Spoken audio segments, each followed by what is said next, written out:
Invisible Helpers Chapter 1. The Universal Belief in Them. It is one of the most beautiful characteristics of Theosophy that it gives back to people in a more rational form everything which was really useful and helpful to them in the religions which they have outgrown.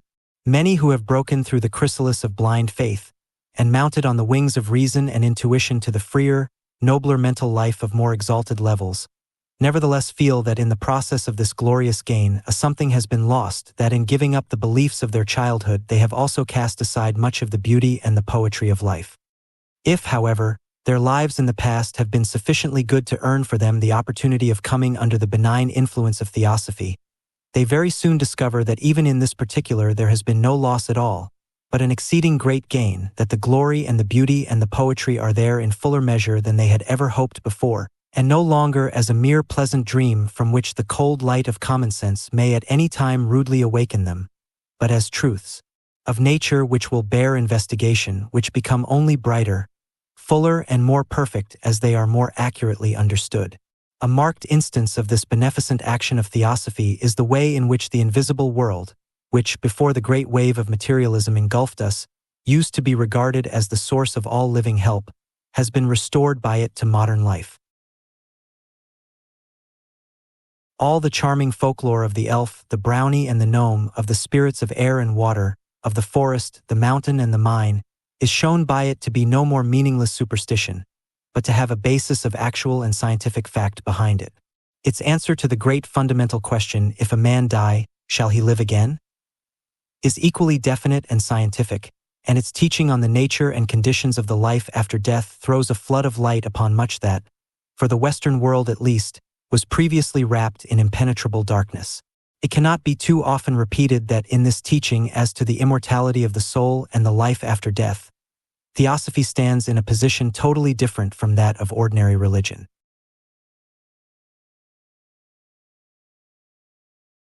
It does not put forward these great truths merely on the authority of some sacred book of long ago.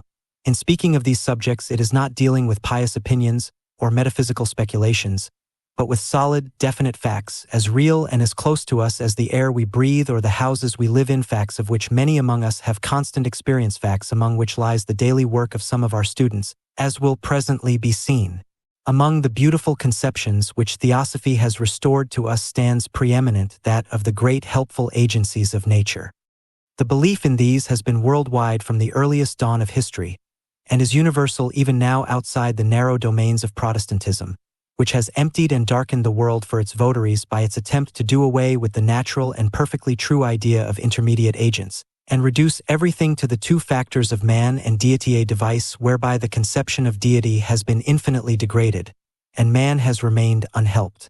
A moment's thought will show that the ordinary view of providence, the conception of an erratic interference by the central power of the universe with the result of his own decrees, would imply the introduction of partiality into the scheme, and therefore of the whole train of evils which must necessarily follow upon its heels. The theosophical teaching, that a man can be thus specially helped only when his past actions have been such as to deserve this assistance, and that even then the help will be given through those who are comparatively near his own level, is free from this serious objection. And it furthermore brings back to us the older and far grander conception of an unbroken ladder of living beings extending down from the Logos himself to the very dust beneath our feet. In the East, the existence of the invisible helpers has always been recognized, though the names given and the characteristics attributed to them naturally vary in different countries. And even in Europe we have had the old Greek stories of the constant interference of the gods in human affairs, and the Roman legend that Castor and Pollux led the legions of the infant republic in the Battle of Lake Regillus. Nor did such a conception die out when the classical period ended, for these stories have their legitimate successors in medieval tales of saints who appeared at critical moments and turned the fortune of war in favor of the Christian hosts, or of guardian angels who sometimes stepped in and saved a pious traveler from what would otherwise have been certain destruction. Chapter 2. Some modern instances. Even in this incredulous age, and amidst the full whirl of our 19th century civilization, in spite of the dogmatism of our science and the deadly dullness of our Protestantism, instances of intervention inexplicable from the materialistic standpoint may still be found by anyone who will take the trouble to look for them, And in order to demonstrate this to the reader, I will briefly epitomize a few of the examples given in one or other of the recent collections of such stories, adding, "Thereto one or two that have come within my own notice." One very remarkable feature of these more recent examples is that the intervention seems nearly always to have been directed towards the helping or saving of children. An interesting case which occurred in London only a few years ago was connected with the preservation of a child's life in the midst of a terrible fire, which broke out in a street near Holborn, and entirely destroyed 2 of the houses there. The flames had obtained such hold before they were discovered that the firemen were unable to save the houses, but they succeeded in rescuing all the inmates except 2, an old woman who was suffocated by the smoke before they could reach her, and a child about 5 years old, whose presence in the house had been forgotten in the hurry and excitement of the moment. The mother of the child, it seems, was a friend or relative of the landlady of the house, and had left the little creature in her charge for the night, because she was herself obliged to go down to Colchester on business. It was not until everyone else had been rescued, and the whole house was wrapped in flame, that the landlady remembered with a terrible pang the trust that had been confided to her. It seemed hopeless then to attempt to get at the garret where the child had been put to bed, but one of the firemen heroically resolved to make the desperate effort, and, after receiving minute directions as to the exact situation of the room, plunged in among the smoke and flame. He found the child and brought him forth entirely unharmed, but when he rejoined his comrades he had a very singular story to tell. He declared that when he reached the room he found it in flames, and most of the floor already fallen, but the fire had curved round the room towards the window in an unnatural and unaccountable manner, the like of which in all his experience he had never seen before, so that the corner in which the child lay was wholly untouched, although the very rafters of the fragment of floor on which his little crib stood were half burnt away. The child was naturally very much terrified, but the fireman distinctly and repeatedly declared that as at great risk he made his way towards him, he saw a form like an angel. Here his exact words are given as something all gloriously white and silvery, bending over the bed and smoothing down the counterpane. He could not possibly have been mistaken about it, he said, for it was visible in a glare of light for some moments, and in fact disappeared only when he was within a few feet of it.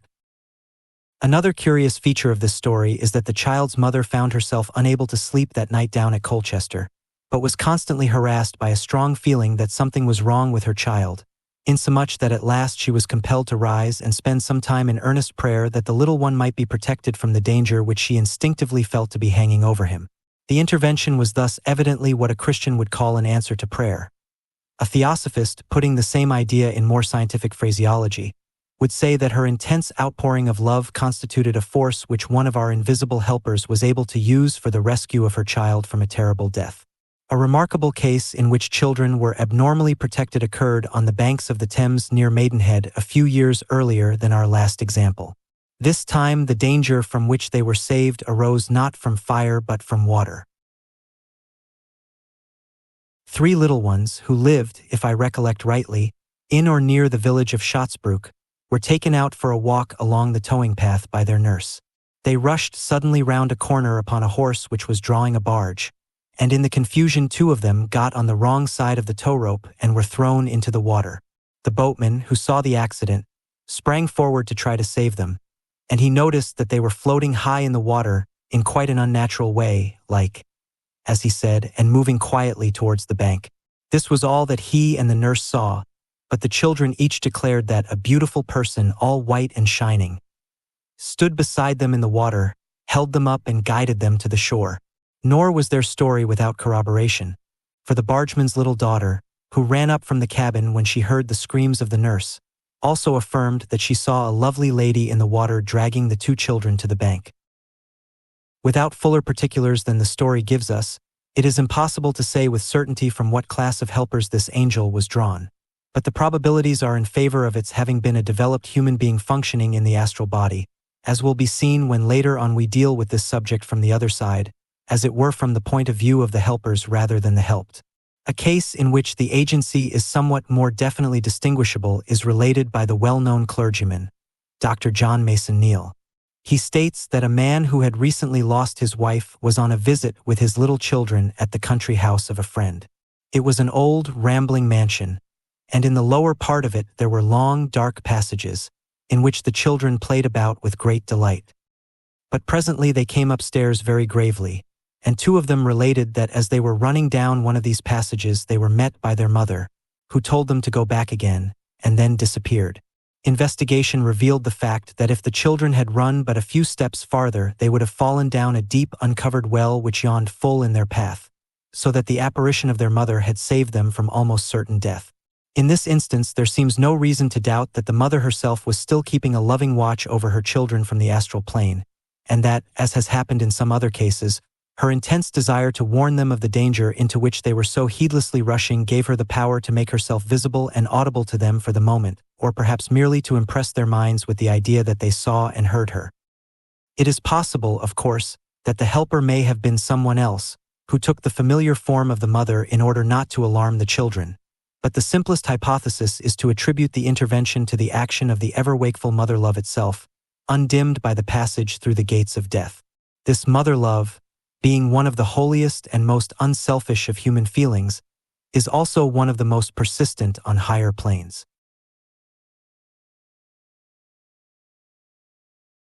Not only does the mother who finds herself upon the lower levels of the astral plane, and consequently still within touch of the earth, maintain her interest in and her care for her children as long as she is able to see them, even after her entry into the heaven world these little ones are still the most prominent objects in her thought, and the wealth of love that she lavishes upon the images which she there makes of them is a great outpouring of spiritual force which flows down upon her offspring who are still struggling in this lower world, and surrounds them with living centers of beneficent energy which may not inaptly be described as veritable guardian angels. An illustration of this will be found in the 6th of our Theosophical Manuals, page 38. Not long ago the little daughter of one of our English bishops was out walking with her mother in the town where they lived, and in running heedlessly across a street the child was knocked down by the horses of a carriage which came quickly upon her round a corner. Seeing her among the horses' feet, the mother rushed forward, expecting to find her very badly injured, but she sprang up quite merrily, saying, "Oh, Mamma, I am not at all hurt, for something all in white kept the horses from treading upon me, and told me not to be afraid." A case which occurred in Buckinghamshire, somewhere in the neighborhood of Burnham Beeches, is remarkable on account of the length of time through which the physical manifestation of the succoring agency seems to have maintained itself. It will have been seen that in the instances hitherto given the intervention was a matter of but a few moments, whereas in this a phenomenon was produced which appears to have persisted for more than half an hour. Two of the little children of a small farmer were left to amuse themselves while their parents and their entire household were engaged in the work of harvesting. The little ones started for a walk in the woods, wandered far from home, and then managed to lose their way. When the weary parents returned at dusk, it was discovered that the children were missing, and after inquiring at some of the neighbors' houses, the father sent servants and laborers in various directions to seek for them. Their efforts were, however, unsuccessful and their shouts unanswered, and they had reassembled at the farm in a somewhat despondent frame of mind, when they all saw a curious light some distance away moving slowly across some fields towards the road. It was described as a large globular mass of rich golden glow, quite unlike ordinary lamplight, and as it drew nearer it was seen that the two missing children were walking steadily along in the midst of it. The father and some others immediately set off running towards it. The appearance persisted until they were close to it, but just as they grasped the children it vanished, leaving them in the darkness. The children's story was that after night came on they had wandered about crying in the woods for some time, and had at last lain down under a tree to sleep. They had been roused, they said, by a beautiful lady with a lamp, who took them by the hand and led them home. When they questioned her she smiled at them, but never spoke a word. To this strange tale they both steadily adhered, nor was it possible in any way to shake their faith in what they had seen. It is noteworthy, however, that though all present saw the light, and noticed that it lit up the trees and hedges which came within its sphere precisely as an ordinary light would, yet the form of the lady was visible to none but the children. Chapter 3. Personal Experience. All the above stories are comparatively well known, and may be found in some of the books which contain collections of such accounts, most of them in Dr. Lee's _more glimpses of the world unseen _. But the two instances which I am now about to give have never been in print before, and both occurred within the last 10 years, one to myself, and the other to a very dear friend of mine, a prominent member of the Theosophical Society, whose accuracy of observation is beyond all shadow of doubt. My own story is a simple one enough, though not unimportant to me, since the interposition undoubtedly saved my life. I was walking one exceedingly wet and stormy night down a quiet back street near Westbourne Grove, struggling with scant success to hold up an umbrella against the savage gusts of wind that threatened every moment to tear it from my grasp, and trying as I labored along to think out the details of some work upon which I was just then engaged. With startling suddenness, a voice which I know well, the voice of an Indian teacher, cried in my ear, "Spring back!" And in mechanical obedience I started violently backwards almost before I had time to think. As I did so, my umbrella, which had swung forward with the sudden movement, was struck from my hand, and a huge metal chimney pot crashed upon the pavement less than a yard in front of my face. The great weight of this article, and the tremendous force with which it fell, make it absolutely certain that but for the warning voice I should have been killed on the spot. Yet the street was empty, and the voice was that of one whom I knew to be 7,000 miles away from me, as far as the physical body was concerned. Nor was this the only occasion upon which I received assistance of this supernormal kind, for in early life, long before the foundation of the Theosophical Society, the apparition of a dear one who had recently died prevented me from committing what I now see would have been a serious crime, although by the light of such knowledge as I then had it appeared not only a justifiable but even a laudable act of retaliation. Again, at a later date, though still before the foundation of this society, a warning conveyed to me from a higher plane amid most impressive surroundings enabled me to prevent another man from entering upon a course which I now know would have ended disastrously, though I had no reason to suppose so at the time. So it will be seen that I have a certain amount of personal experience to strengthen my belief in the doctrine of invisible helpers, even apart from my knowledge of the help that is constantly being given at the present time. The other case is a very much more striking one. One of our members, who gives me permission to publish her story, but does not wish her name mentioned, once found herself in very serious physical peril. Owing to circumstances which need not be detailed here, she was in the very center of a dangerous street fracas, and seeing several men struck down and evidently badly hurt close to her, was in momentary expectation of a similar fate, since escape from the crush seemed quite impossible. Suddenly she experienced a curious sensation of being whirled out of the crowd, and found herself standing quite uninjured and entirely alone in a small by-street parallel with the one in which the disturbance had taken place. She still heard the noise of the struggle, and while she stood wondering what on earth had happened to her, 2 or 3 men who had escaped from the crowd came running round the corner of the street, and on seeing her expressed great astonishment and pleasure, saying that when the brave lady so suddenly disappeared from the midst of the fight, they had felt certain that she had been struck down. At the time no sort of explanation was forthcoming, and she returned home in a very mystified condition. But when at a later period she mentioned this strange occurrence to Madame Blavatsky, she was informed that, her karma being such as to enable her to be saved from her exceedingly dangerous position, one of the masters had specially sent someone to protect her in view of the fact that her life was needed for the work. Nevertheless, the case remains a very extraordinary one, both with regard to the great amount of power exercised and the unusually public nature of its manifestation.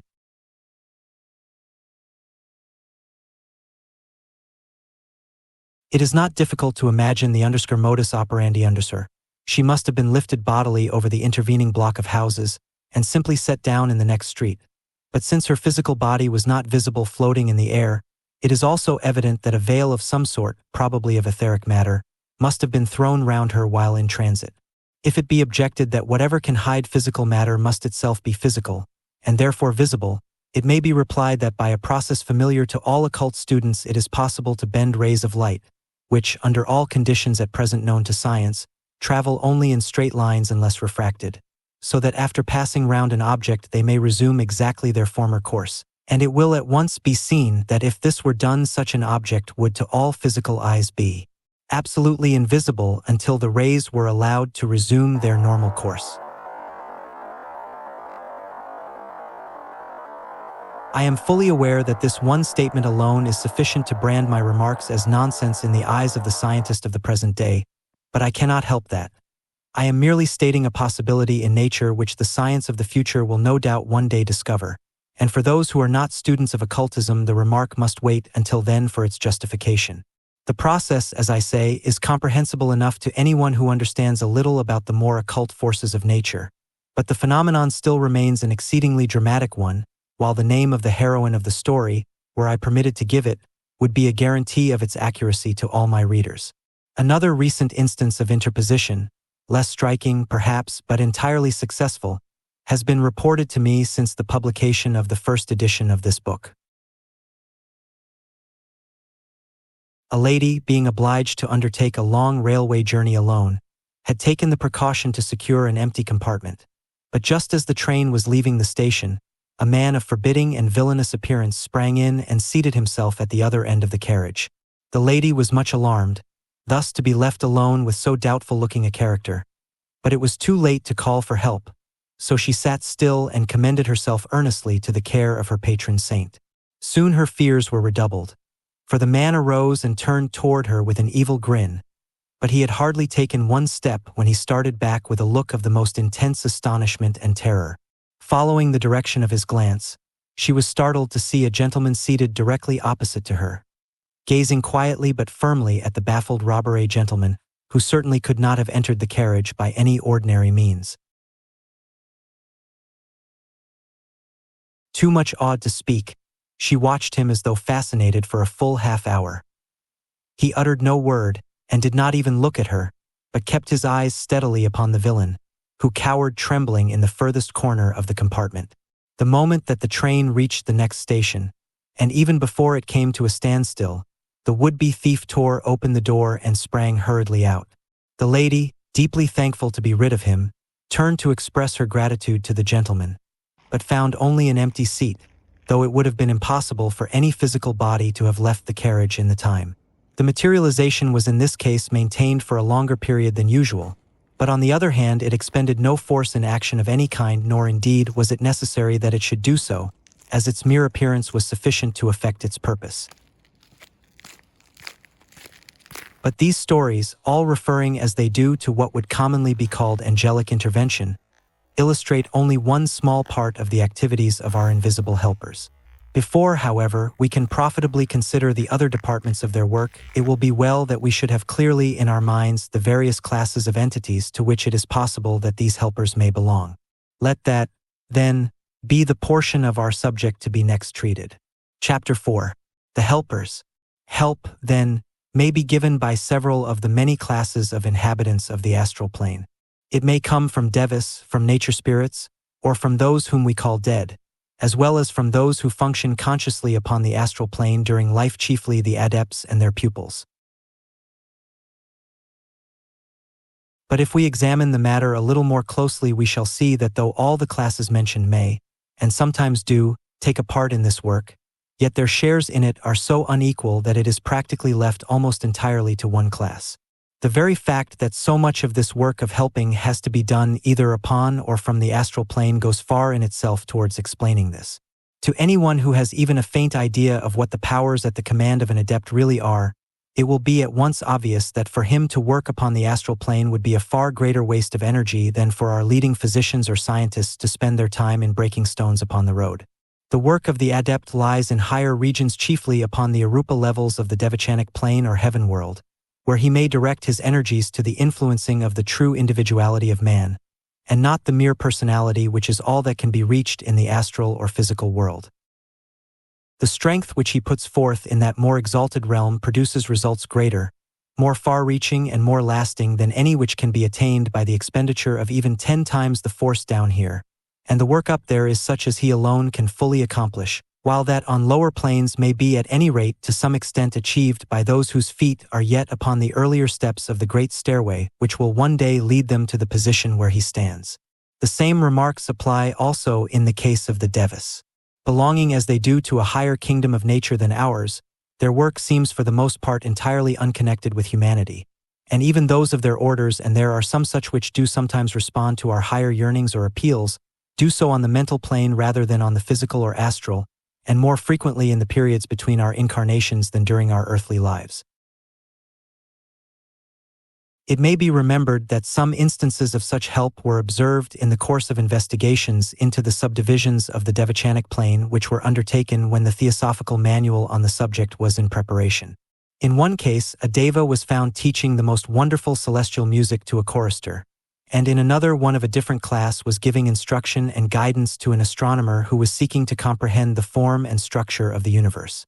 These two were but examples of many instances in which the great Deva kingdom was found to be helping onward the evolution and responding to the higher aspirations of man after death. And there are methods by which, even during earth life, these great ones may be approached, and an infinity of knowledge acquired from them, though even then such intercourse is gained rather by rising to their plane than by invoking them to descend to ours. In the ordinary events of our physical life, the Deva very rarely interferes indeed. He is so fully occupied with the far grander work of his own plane that he is probably scarcely conscious of this. And though it may occasionally happen that he becomes aware of some human sorrow or difficulty which excites his pity and moves him to endeavor to help in some way, his wider vision undoubtedly recognizes that at the present stage of evolution such interpositions would in the vast majority of cases be productive of infinitely more harm than good. There was indubitably a period in the past in the infancy of the human race when it was much more largely assisted from outside than is at present the case. At the time when all its Buddhas and Manas, and even its more ordinary leaders and teachers, were drawn either from the ranks of the Deva evolution or from the perfected humanity of a more advanced planet, any such assistance as we are considering in this treatise must also have been given by these exalted beings. But as man progresses, he becomes himself qualified to act as a helper, first on the physical plane and then on higher levels.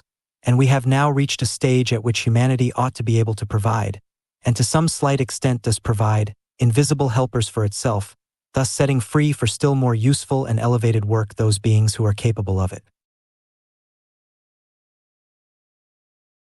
It becomes obvious then that such assistance as that to which we are here referring may most fitly be given by men and women at a particular stage of their evolution, not by the adepts since they are capable of doing far grander and more widely useful work, and not by the ordinary person of no special spiritual development, for he would be unable to be of any use.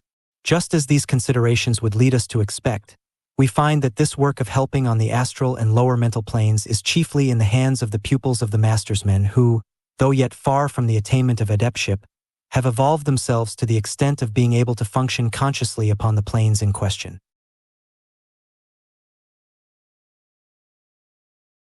Some of these have taken the further step of completing the links between the physical consciousness and that of the higher levels, and they therefore have the undoubted advantage of recollecting in waking life what they have done and what they have learnt in those other worlds. But there are many others who, though as yet unable to carry their consciousness through unbroken, are nevertheless by no means wasting the hours when they think they are asleep, but spending them in noble and unselfish labor for their fellow men. What this labor is we will proceed to consider, but before we enter upon that part of the subject we will first refer to an objection which is very frequently brought forward with regard to such work, and we will also dispose of the comparatively rare cases in which the agents are either nature spirits or men who have cast off the physical body. People whose grasp of theosophical ideas is as yet imperfect are often in doubt as to whether it is allowable for them to try to help someone whom they find in sorrow or difficulty, lest they should interfere with the fate which has been decreed for him by the absolute justice of the eternal law of karma. The man is in his present position, they say in effect, because he has deserved it. He is now working out the perfectly natural result of some evil which he has committed in the past. What right have I to interfere with the action of the great cosmic law by trying to ameliorate his condition, either on the astral plane or the physical? Now the good people who make such suggestions are really, however unconsciously to themselves, exhibiting the most colossal conceit, for their position implies two astounding assumptions. First, that they know exactly what another man's karma has been, and how long it has decreed that his sufferings shall last. And secondly, that they, the insects of a day, could absolutely override the cosmic law and prevent the due working out of karma by any action of theirs. We may be well assured that the great karmic deities are perfectly well able to manage their business without our assistance, and we need have no fear that any steps we may take can by any possibility cause them the slightest difficulty or uneasiness. If a man's karma is such that he cannot be helped, then all our well-meant efforts in that direction will fail, though we shall nevertheless have gained good karma for ourselves by making them. What the man's karma has been is no business of ours. Our duty is to give help to the utmost of our power, and our right is only to the act. The result is in other and higher hands. How can we tell how a man's account stands? For all we know, he may just have exhausted his evil karma, and be at this moment at the very point where a helping hand is needed to give relief and raise him out of his trouble or depression. Why should not we have the pleasure and privilege of doing that good deed as well as another? If we can help him, then that fact of itself shows that he has deserved to be helped. But we can never know unless we try. In any case, the law of karma will take care of itself, and we need not trouble ourselves about it. The cases in which assistance is given to mankind by nature spirits are few. The majority of such creatures shun the haunts of man and retire before him, disliking his emanations and the perpetual bustle and unrest which he creates all around him. Also, except some of their higher orders, they are generally inconsequent and thoughtless, more like happy children at play under exceedingly favorable physical conditions than like grave and responsible entities. Still, it sometimes happens that one of them will become attached to a human being and do him many a good turn. But at the present stage of its evolution, this department of nature cannot be relied upon for anything like steady cooperation in the work of invisible helpers. For a fuller account of the nature spirits, the reader is referred to the 5th of our theosophical manuals. Again, help is sometimes given by those recently departed, those who are still lingering on the astral plane, and still in close touch with earthly affairs, as, probably, in the above-mentioned case of the mother who saved her children from falling down a well. But it will readily be seen that the amount of such help available must naturally be exceedingly limited. The more unselfish and helpful a person is, the less likely is he to be found after death lingering in full consciousness on the lower levels of the astral plane, from which the earth is most readily accessible. In any case, unless he were an exceptionally bad man, his stay within the realm whence alone any interference would be possible would be comparatively short, and although from the heaven world he may still shed benign influence upon those whom he has loved on earth, it will usually be rather of the nature of a general benediction than a force capable of bringing about definite results in a specific case, such as those which we have been considering. Again, many of the departed who wish to help those whom they left behind find themselves quite unable to influence them in any way, since to work from one plane upon an entity on another requires either very great sensitiveness on the part of that entity, or a certain amount of knowledge and skill on the part of the operator. Therefore, although instances of apparitions shortly after death are by no means uncommon, it is rare to find one in which the departed person has really done anything useful, or succeeded in impressing what he wished upon the friend or relation whom he visited. There are such cases, of course a good many of them when we come to put them all together, but they are not numerous compared to the great number of ghosts who have succeeded in showing themselves. So that but little help is usually given by the dead indeed, as will presently be explained, it is far more common for them to be themselves in need of assistance than to be able to accord it to others. At present, therefore, the main bulk of the work which has to be done along these lines falls to the share of those living persons who are able to function consciously on the astral plane. Chapter 5. The Reality of Superphysical Life. It seems difficult for those who are accustomed only to the ordinary and somewhat materialistic lines of thought of the 19th century to believe in and realize fully a condition of perfect consciousness apart from the physical body. Every Christian, at any rate, is bound by the very foundations of his creed to believe that he possesses a soul. But if you suggest to him the possibility that that soul may be a sufficiently real thing to become visible under certain conditions apart from the body either during life or after death, the chances are 10 to 1 that he will scornfully tell you that he does not believe in ghosts, and that such an idea is nothing but an anachronistic survival of an exploded medieval superstition.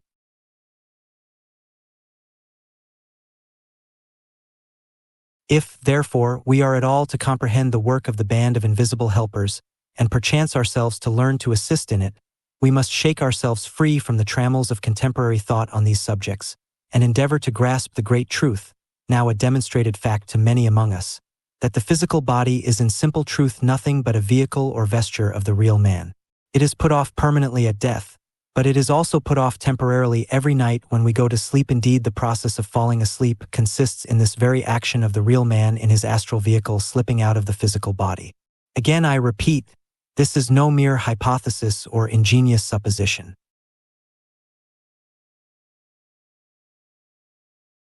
There are many among us who are able to perform and perform every day of their lives this elementary act of magic in full consciousness, who pass from one plane to the other at will, and if that is clearly realized, it will become apparent how grotesquely absurd to them must appear the ordinary unreasoning assertion that such a thing is utterly impossible. It is like telling a man that it is impossible for him to fall asleep, and that if he thinks he has ever done so, he is under a hallucination. Now, the man who has not yet developed the link between the astral and physical consciousness is unable to leave his denser body at will, or to recollect most of what happens to him while away from it. But the fact nevertheless remains that he leaves it every time he sleeps, and may be seen by any trained clairvoyant either hovering over it or wandering about at a greater or less distance from it, as the case may be. The entirely undeveloped person usually floats close above his physical body, scarcely less asleep than it is, and comparatively shapeless and inchoate, and it is found that he cannot be drawn away from the immediate neighborhood of that physical body without causing serious discomfort, which would in fact awaken it. As the man evolves, however, his astral body grows more definite and more conscious, and so becomes a fitter vehicle for him. In the case of the majority of intelligent and cultured people, the degree of consciousness is already very considerable, and a man who is at all spiritually developed is as fully himself in that vehicle as in this denser body. But though he may be fully conscious on the astral plane during sleep, and able to move about on it freely if he wishes to do so, it does not yet follow that he is ready to join the band of helpers. Most people at this stage are so wrapped up in their own train of thought, usually a continuation of some line taken up in waking hours, that they are like a man in a brown study, so much absorbed as to be practically entirely heedless of all that is going on about them. And in many ways it is well that this is so, for there is much upon the astral plane which might be unnerving and terrifying to one who had not the courage born of full knowledge as to the real nature of all that he would see.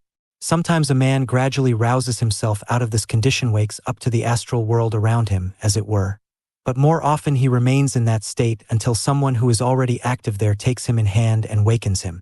This is, however, not a responsibility to be lightly undertaken, for while it is comparatively easy thus to wake a man up on the astral plane, it is practically impossible, except by a most undesirable exercise of mesmeric influence, to put him to sleep again. So that before a member of the band of workers will thus awaken a dreamer, he must fully satisfy himself that the man's disposition is such that he will make good use of the additional powers that will then be put into his hands, and also that his knowledge and his courage are sufficient to make it reasonably certain that no harm will come to him as a result of the action. Such awakening so performed will put a man in a position to join, if he will, the band of those who help mankind. But it must be clearly understood that this does not necessarily or even usually bring with it the power of remembering in the waking consciousness anything which has been done. That capacity has to be attained by the man for himself, and in most cases it does not come for years afterwards, perhaps not even in the same life. But happily this lack of memory in the body in no way impedes the work out of the body, so that, except for the satisfaction to a man of knowing during his waking hours upon what work he has been engaged during his sleep, it is not a matter of importance. What really matters is that the work should be done, not that we should remember who did it. Chapter 6. A timely intervention. Varied as is this work on the astral plane, it is all directed to one great end, the furtherance, in however humble a degree, of the processes of evolution. Occasionally it is connected with the development of the lower kingdoms, which it is possible slightly to accelerate under certain conditions. A duty towards these lower kingdoms, elemental as well as animal and vegetable, is distinctly recognized by our adept leaders, since it is in some cases only through connection with or use by man that their progress takes place. But naturally, by far the largest and most important part of the work is connected with humanity in some way or other. The services rendered are of many and various kinds, but chiefly concerned with man's spiritual development, such physical interventions as are recounted in the earlier part of this book being exceedingly rare. They do, however, occasionally take place, And though it is my wish to emphasize rather the possibility of extending mental and moral help to our fellow men, it will perhaps be well to give 2 or 3 instances in which friends personally known to me have rendered physical assistance to those in sore need of it, in order that it may be seen how these examples from the experience of the helpers gear in with the accounts given by those who have received the supernormal aid. Such stories, as those which are to be found in the literature of so-called supernatural occurrences. In the course of the recent rebellion in Matabeleland, one of our members was sent upon an errand of mercy, which may serve as an illustration of the way in which help upon this lower plane has occasionally been given. It seems that one night a certain farmer and his family in that country were sleeping tranquilly in fancied security, quite unaware that only a few miles away relentless hordes of savage foes were lying in ambush, maturing fiendish plots of murder and rapine. Our member's business was in some way or other to arouse the sleeping family to a sense of the terrible danger which so unexpectedly menaced them, and she found this by no means an easy matter. An attempt to impress the idea of imminent peril upon the brain of the farmer failed utterly, and as the urgency of the case seemed to demand strong measures, our friend decided to materialize herself sufficiently to shake the housewife by the shoulder and adjure her to get up and look about her.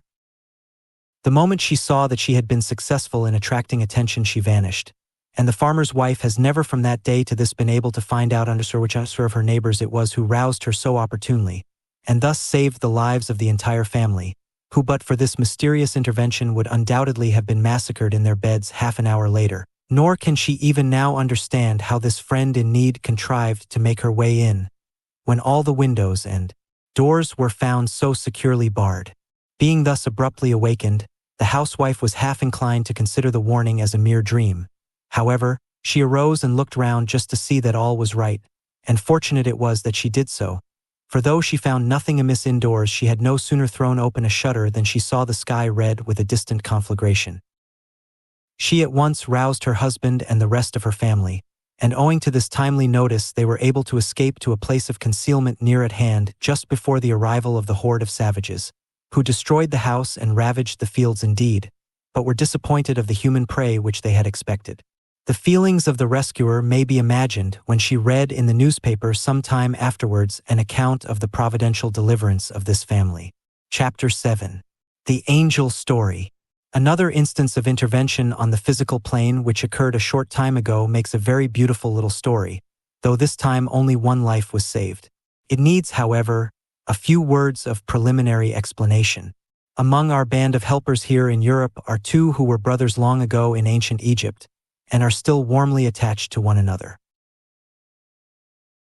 In this present incarnation there is a wide difference in age between them, one being advanced in middle life, while the other was at that time a mere child in the physical body, though an ego of considerable advancement and promise. Naturally, it falls to the lot of the elder to train and guide the younger in the occult work to which they are so heartily devoted, and as both are fully conscious and active on the astral plane, they spend most of the time during which their grosser bodies are asleep in laboring together under the direction of their common master, and giving to both living and dead such help as is within their power. I will quote the story of the particular incident which I wish to relate from a letter written by the elder of the 2 helpers immediately after its occurrence, as the description there given is more vivid and picturesque than any account in the third person could possibly be.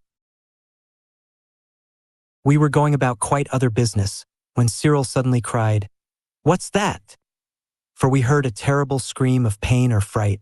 In a moment we were on the spot, and found that a boy of about 11 or 12 had fallen over a cliff on to some rocks below, and was very badly hurt.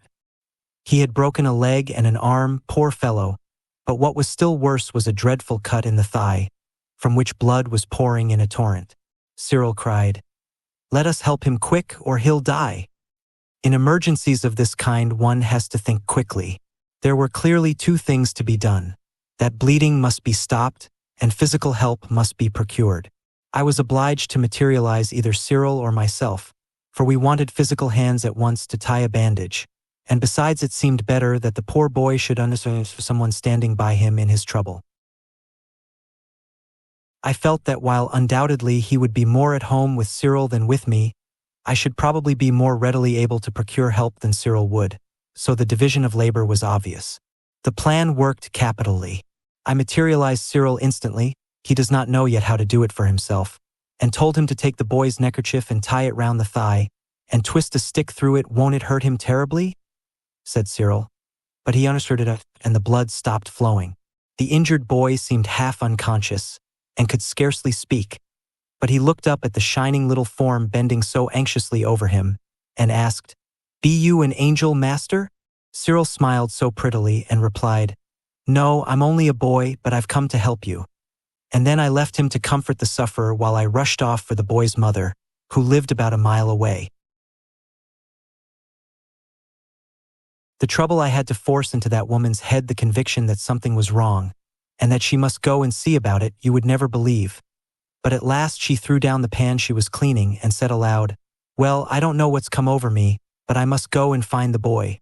When she once started, I was able to guide her without much difficulty, though all the time I was holding Cyril together by willpower, lest the poor child's angel should suddenly vanish from before his eyes. You see, when you materialize a form, you are changing matter from its natural state into another, temporarily opposing the cosmic will, as it were, and if you take your mind off it for 1/2 second, back it flies into its original condition like a flash of lightning. So I could not give more than half my attention to that woman, but still I got her along somehow, and as soon as she came round the corner of the cliff I let Cyril disappear. But she had seen him, and now that village has one of the best attested stories of angelic intervention on record. The accident happened in the early morning, and the same evening I looked in, astrally, upon the family to see how matters were going on. The poor boy's leg and arm had been set, and the great cut bandaged, and he lay in bed looking very pale and weak, but evidently going to recover in time. The mother had a couple of neighbors in, and was telling them the story, and a curious tale it sounded to one who knew the real facts. She explained, in very many words, how she couldn't tell what it was, but something came over her all in a minute, like, making her feel something had happened to the boy, and she must go out and see after him. How at first she thought it was nonsense and tried to throw off the feeling, but it warn't no use, she just had to go. She told how she didn't know what made her go round by that cliff more than any other way, but it just happened so, and as she turned round the corner there she saw him lying propped up against a rock, and kneeling beside him was the beautifulest child ever she saw, dressed all in white and shining, with rosy cheeks and lovely brown eyes. And how he smiled at her so heavenly-like, and then all in a moment he was not there, and at first she was so startled she didn't know what to think. And then all at once she felt what it was, and fell on her knees and thanked God for sending one of his angels to help her poor boy.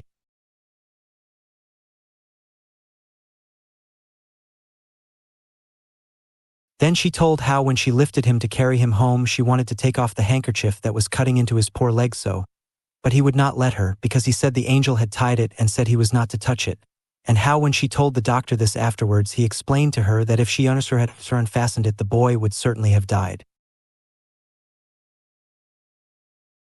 Then she repeated the boy's part of the tale, how the moment after he fell this lovely little angel came to him. He knew it was an angel because he knew there had been nobody in sight for 1/2 mile round when he was at the top of the cliff just before, only he could not understand why it hadn't any wings, and why it said it was only a boy. How it lifted him against the rock and tied up his leg, and then began to talk to him and tell him he need not be frightened, because somebody was gone to fetch mother and she would be there directly.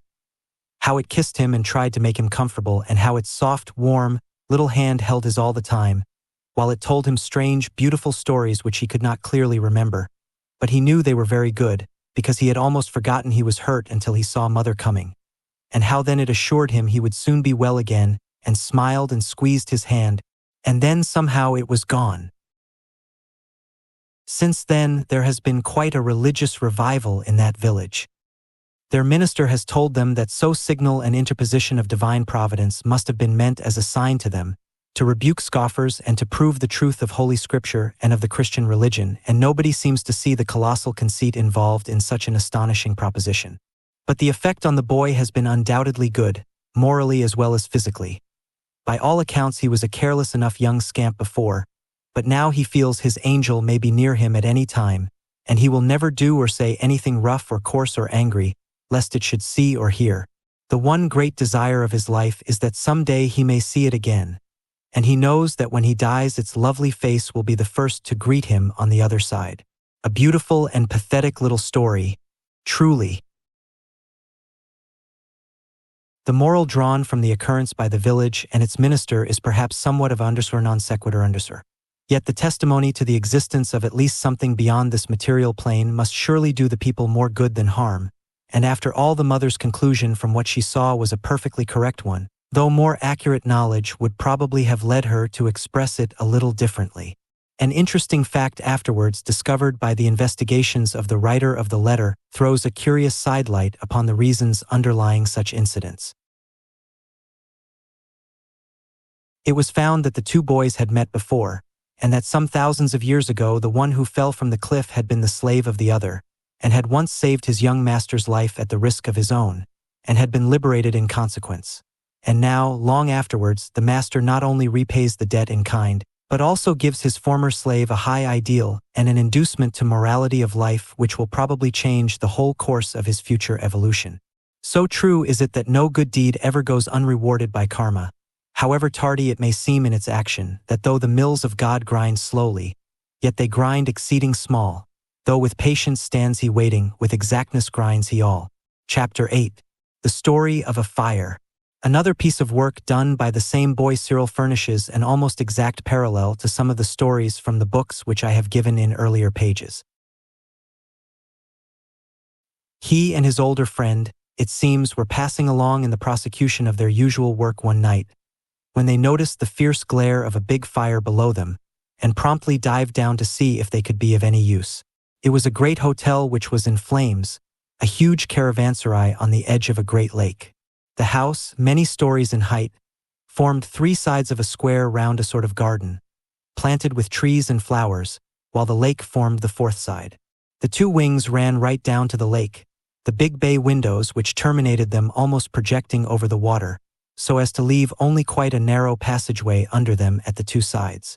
The front and wings were built round inside wells, which contained also the latticework shafts of the lifts, so that when once the fire broke out, it spread with almost incredible rapidity, and before our friends saw it on their astral journey all the middle floors in each of the three great blocks were in flames. Fortunately, the inmates, except one little boy, had already been rescued, though some of them had sustained very serious burns and other injuries. This little fellow had been forgotten in one of the upper rooms of the left wing, for his parents were out at a ball, and knew nothing of the fire, while naturally enough no one else thought of the lad till it was far too late. The fire had gained such a hold on the middle floors of that wing that nothing could have been done, even if anyone had remembered him, as his room faced on to the inner garden which has been mentioned, so that he was completely cut off from all outside help. Besides, he was not even aware of his danger, for the dense, suffocating smoke had so gradually filled the room that his sleep had grown deeper and deeper, till he was all but stupefied. In this state he was discovered by Cyril, who seems to be specially attracted towards children in need or danger. He first tried to make some of the people remember the boy, but in vain, and in any case it seemed scarcely possible that they could have helped him, so that it was soon evident that this was merely a waste of time. The older helper then materialized Cyril, as before, in the room, and set him to work to awaken and rouse up the more than half-stupefied child. After a good deal of difficulty this was accomplished to some extent, but the boy remained in a half-dazed, semi-conscious condition through all that followed, so that he needed to be pushed and pulled about, guided and helped at every turn. The two boys first crept out of the room into the central passage which ran through the wing, and then, finding that the smoke and the flames beginning to come through the floor made it impassable for a physical body, Cyril got the other boy back into the room again and out of the window onto a stone ledge about a foot wide, which ran right along the block just below the windows. Along this he managed to guide his companion, half balancing himself on the extreme edge of the ledge and half floating on air, but always placing himself outside of the other so as to keep him from dizziness and prevent him from feeling afraid of a fall. Towards the end of the block nearest the lake, in which direction the fire seemed less developed, they climbed in through an open window and again reached the passage, hoping to find the staircase at that end still passable. But it, too, was full of flame and smoke. So they crawled back along the passage, Cyril advising his companion to keep his mouth close to the ground, till they reached the latticed cage of the lift running down the long well in the center of the block. The lift, of course, was at the bottom, but they managed to clamber down the lattice work inside the cage till they stood on the roof of the elevator itself. Here they found themselves blocked, but luckily Cyril discovered a doorway opening from the cage of the lift on to a sort of entresol just above the ground floor. Through this they reached a passage which they crossed, the little boy being half stifled by the smoke. Then they made their way through one of the rooms opposite and finally, clambering out of the window, found themselves on the top of the veranda which ran along in front of the ground floor, between it and the garden. Thence it was easy enough to swarm down one of the pillars and reach the garden itself. But even there the heat was intense and the danger, when the walls should fall, very considerable. So Cyril tried to conduct his charge round the end first of one, then of the other wing. But in both cases the flames had burst through, and the narrow, overhung passages were quite impassable. Finally they took refuge in one of the pleasure boats which were moored to the steps of the quay at the side of the garden next the lake, and, casting loose, rowed out on to the water.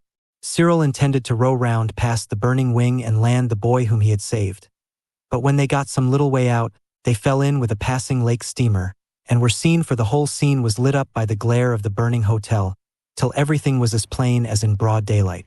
The steamer came alongside the boat to take them off, but instead of the two boys they had seen, the crew found only one, for his older friend had promptly allowed Cyril to slip back into his astral form, dissipating the denser matter which had made for the time a material body, and he was therefore now invisible. A careful search was made, of course, but no trace of the second boy could be found, and so it was concluded that he must have fallen overboard and been drowned just as they came alongside.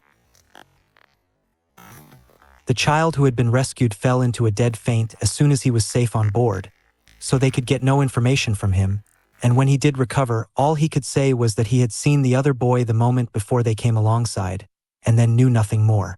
The steamer was bound down the lake to a place some 2 days' sail distant, and it was a week or so before the rescued boy could be restored to his parents, who of course thought that he had perished in the flames, for though an effort was made to impress on their minds the fact that their son had been saved, it was found impossible to convey the idea to them, so it may be imagined how great was the joy of the meeting. The boy is still well and happy, and is never weary of relating his wonderful adventure. Many a time he has regretted that the kind friend who saved him should have perished so mysteriously at the very moment when all the danger seemed over at last. Indeed, he has even ventured to suggest that perhaps he didn't perish after all, that perhaps he was a fairy prince. But of course this idea elicits nothing but tolerant smiles of superiority from his elders.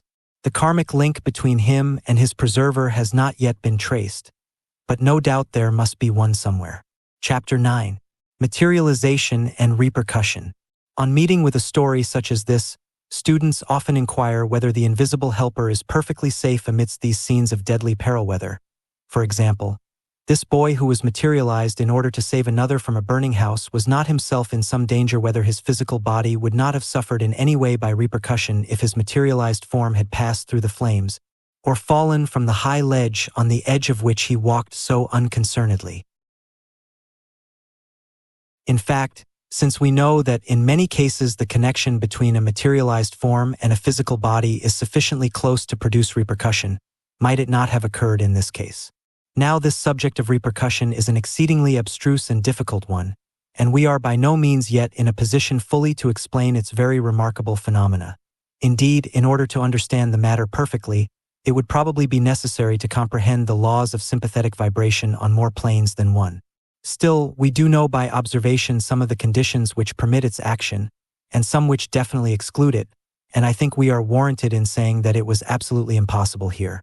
To see why this is so, we must first remember that there are at least 3 well-defined varieties of materialization, as anyone who has at all an extended experience of spiritualism will be aware.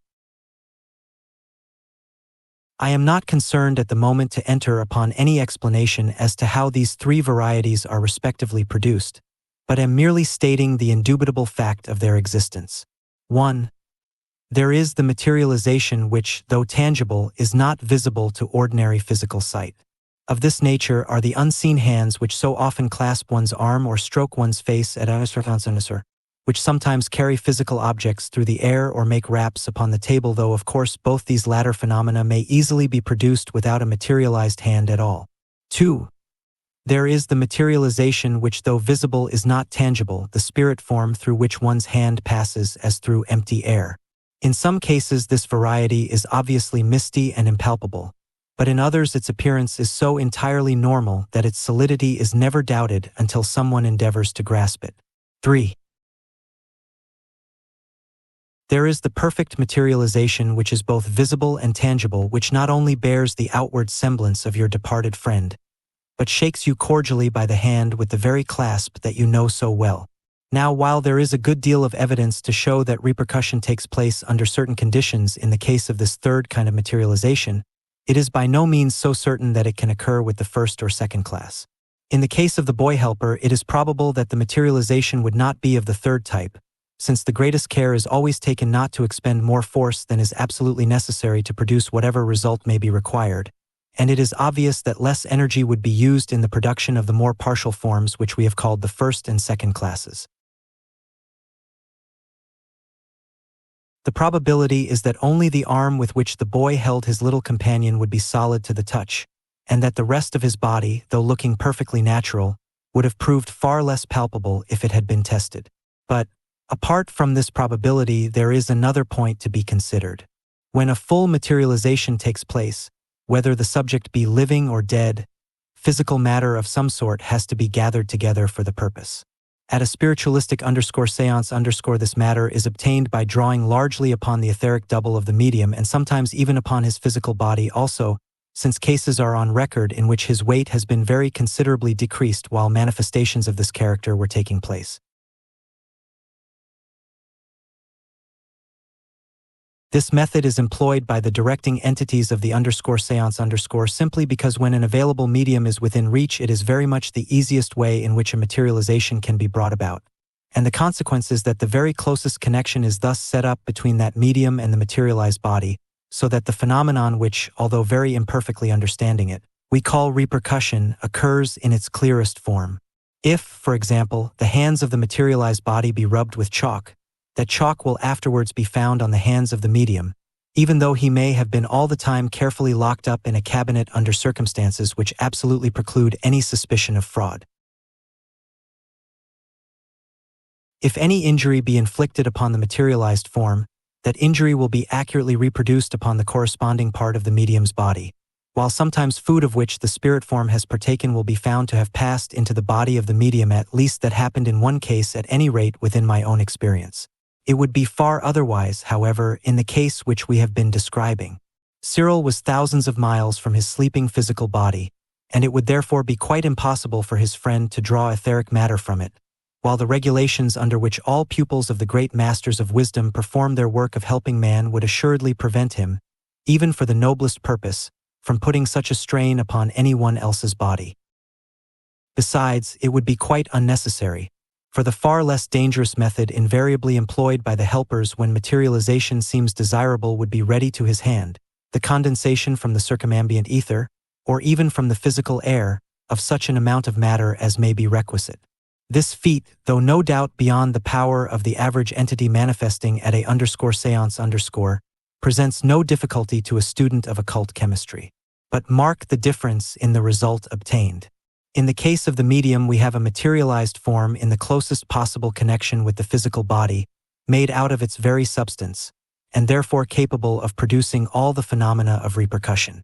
In the case of the helper, we have indeed an exact reproduction of the physical body, but it is created by a mental effort out of matter entirely foreign to that body, and is no more capable of acting upon it by repercussion than an ordinary marble statue of the man would be. Thus it is that a passage through the flames or a fall from a high window ledge would have had no terrors for the boy helper, and that on another occasion a member of the band, though materialized, was able without any inconvenience to the physical body to go down in a sinking vessel. See page 77. In both the incidents of his work that have been described above, it will have been noticed that the boy Cyril was unable to materialize himself, and that the operation had to be performed for him by an older friend. One more of his experiences is worth relating, for it gives us a case in which by intensity of pity and determination of will he was able to show himself, a case somewhat parallel to that previously related of the mother, whose love enabled her somehow to manifest herself in order to save her children's lives. Inexplicable as it may seem, there is no doubt whatever of the existence in nature of this stupendous power of will over matter of all planes, so that if only the power be great enough, practically any result may be produced by its direct action, without any knowledge or even thought on the part of the man exercising that will as to how it is to do its work. We have had plenty of evidence that this power holds good in the case of materialization, although ordinarily it is an art which must be learnt just like any other. Assuredly, an average man on the astral plane could no more materialize himself without having previously learnt how to do it than the average man on this plane could play the violin without having previously learnt it. But there are exceptional cases, as will be seen from the following narrative. Chapter 10. The Two Brothers. This story has been told by a pen of far greater dramatic capability than mine, and with a wealth of detail for which I have here no space, in the Theosophical Review of November, 1897, page 229. To that account I would refer the reader, since my own description of the case will be a mere outline, as brief as is consistent with clearness. The names given are of course fictitious, but the incidents are related with scrupulous accuracy. Our dramatis personae are two brothers, the sons of a country gentleman, Lancelot, aged 14, and Walter, aged 11, very good boys of the ordinary healthy, manly type, like hundreds of others in this fair realm, with no obvious psychic qualifications of any sort, except the possession of a good deal of Celtic blood. Perhaps the most remarkable feature about them was the intensity of the affection that existed between them, for they were simply inseparable. Neither would go anywhere without the other, and the younger idolized the elder as only a younger boy can. One unlucky day Lancelot was thrown from his pony and killed, and for Walter the world became empty. The child's grief was so real and terrible that he could neither eat nor sleep, and his mother and nurse were at their wits' end as to what to do for him. He seemed deaf alike to persuasion and blame. When they told him that grief was wicked, and that his brother was in heaven, he simply answered that he could not be certain of that, and that even if it were true, he knew that Lancelot could no more be happy in heaven without him than he could on earth without Lancelot. Incredible as it may sound, the poor child was actually dying of grief, and what made the case even more pathetic was the fact that, all unknown to him, his brother stood at his side all the time, fully conscious of his misery, and himself half distracted at the failure of his repeated attempts to touch him or speak to him. Affairs were still in this most pitiable condition on the third evening after the accident, when Cyril's attention was drawn to the two brothers. He cannot tell how. He just happened to be passing, he says, yet surely the will of the Lords of Compassion guided him to the scene. Poor Walter lay exhausted yet sleepless alone in his desolation, so far as he knew, though all the time his sorrowing brother stood beside him. Lancelot, free from the chains of the flesh, could see and hear Cyril, so obviously the first thing to do was to soothe his pain with a promise of friendship and help in communicating with his brother. As soon as the dead boy's mind was thus cheered with hope, Cyril turned to the living one, and tried with all his strength to impress upon his brain the knowledge that his brother stood beside him, not dead, but living and loving as of yore. But all his efforts were in vain. The dull apathy of grief so filled poor Walter's mind that no suggestion from without could enter, and Cyril knew not what to do. Yet so deeply was he moved by the sad sight, so intense was his sympathy and so firm his determination to help in some way or other at any cost of strength to himself, that somehow, even to this day he cannot tell how, he found himself able to touch and speak to the heartbroken child. Putting aside Walter's questions as to who he was and how he came there, he went straight to the point, telling him that his brother stood beside him, trying hard to make him hear his constantly repeated assurances that he was not dead, but living and yearning to help and comfort him. Little Walter longed to believe, yet hardly dared to hope, but Cyril's eager insistence vanquished his doubts at last, and he said, "Oh, I do believe you because you're so kind, but if I could only see him, then I should understand, then I should be quite sure, and if I could only hear his voice telling me he was happy, I shouldn't mind a bit his going away again afterwards. Young though he was at the work, Cyril knew enough to be aware that Walter's wish was one not ordinarily granted, and was beginning regretfully to tell him so, when suddenly he felt a presence that all the helpers know, and though no word was spoken, it was borne in upon his mind that instead of what he had meant to say, he was to promise Walter the boon his heart desired. "Wait till I come back," he said, "and you shall see him then." And then he vanished. That one touch from the master had shown him what to do and how to do it, and he rushed to fetch the older friend who had so often helped him before. This older man had not yet retired for the night, but on hearing Cyril's hurried summons, he lost no time in accompanying him, and in a few minutes they were back at Walter's bedside. The poor child was just beginning to believe it all a lovely dream, and his delight and relief when Cyril reappeared were beautiful to see. Yet how much more beautiful was the scene a moment later, when, in obedience to a word from the master, the elder man materialized the eager Lancelot, and the living and the dead stood hand in hand once more. Now in very truth for both the brothers had sorrow been turned into joy unspeakable, and again they both declared that now they should never feel sad any more, because they knew that death had no power to part them.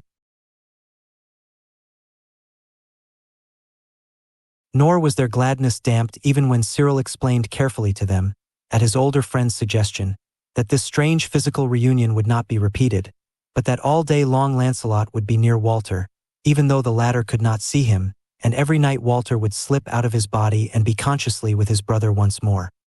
Hearing this, poor weary Walter sank to sleep at once and proved its truth, and was amazed to find with what hitherto unknown rapidity he and his brother could fly together from one to another of their old familiar haunts. Cyril thoughtfully warned him that he would probably forget most of his freer life when he awoke next day, but by rare good fortune he did not forget, as so many of us do.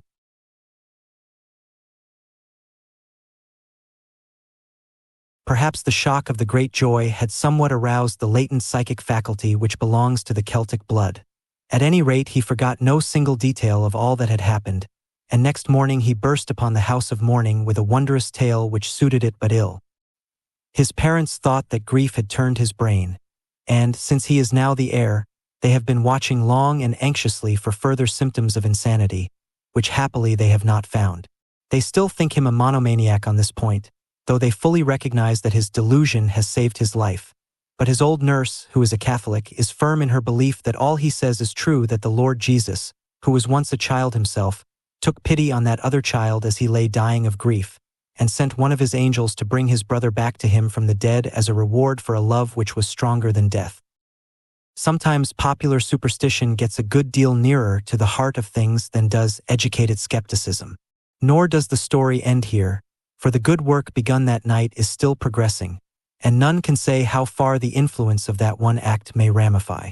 Walter's astral consciousness, once having been thus thoroughly awakened, remains in activity. Every morning he brings back into his physical brain the memory of his night's adventures with his brother. Every night they meet their dear friend Cyril, from whom they have learned so much about the wonderful new world that has opened before them, and the other worlds to come that lie higher yet. Under Cyril's guidance they also, the living and the dead alike, have become eager and earnest members of the band of helpers, and probably for years to come until Lancelot's vigorous young astral body disintegrates, many a dying child will have cause to be grateful to these three who are trying to pass on to others something of the joy that they have themselves received. Nor is it to the dead alone that these new converts have been of use, for they have sought and found some other living children who show consciousness on the astral plane during sleep, and one at least of those whom they have thus brought to Cyril has already proved a valuable little recruit to the children's band, as well as a very kind little friend down here on the physical plane. Those to whom all these ideas are new sometimes find it very difficult to understand how children can be of any use in the astral world.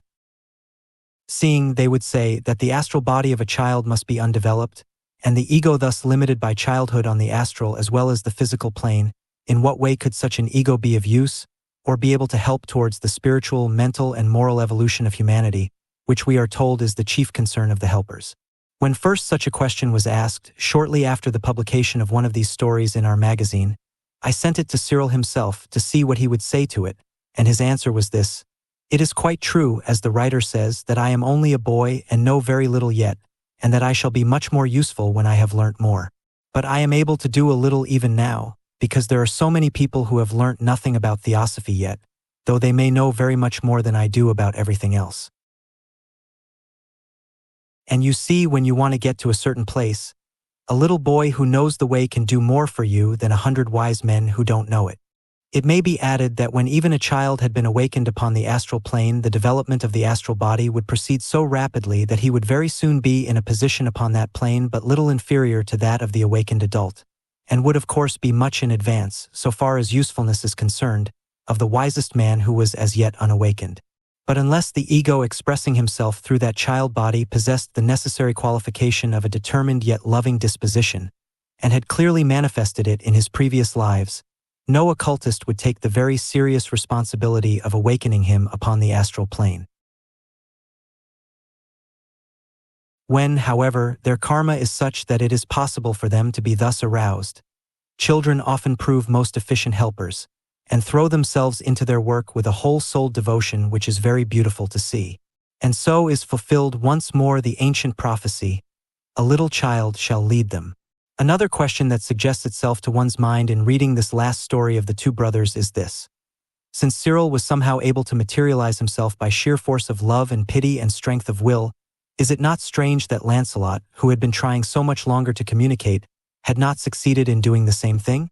Well, there is of course no difficulty in seeing why poor Lancelot was unable to communicate with his brother, for that inability is simply the normal condition of affairs. The wonder is that Cyril was able to materialize himself, not that Lancelot was not.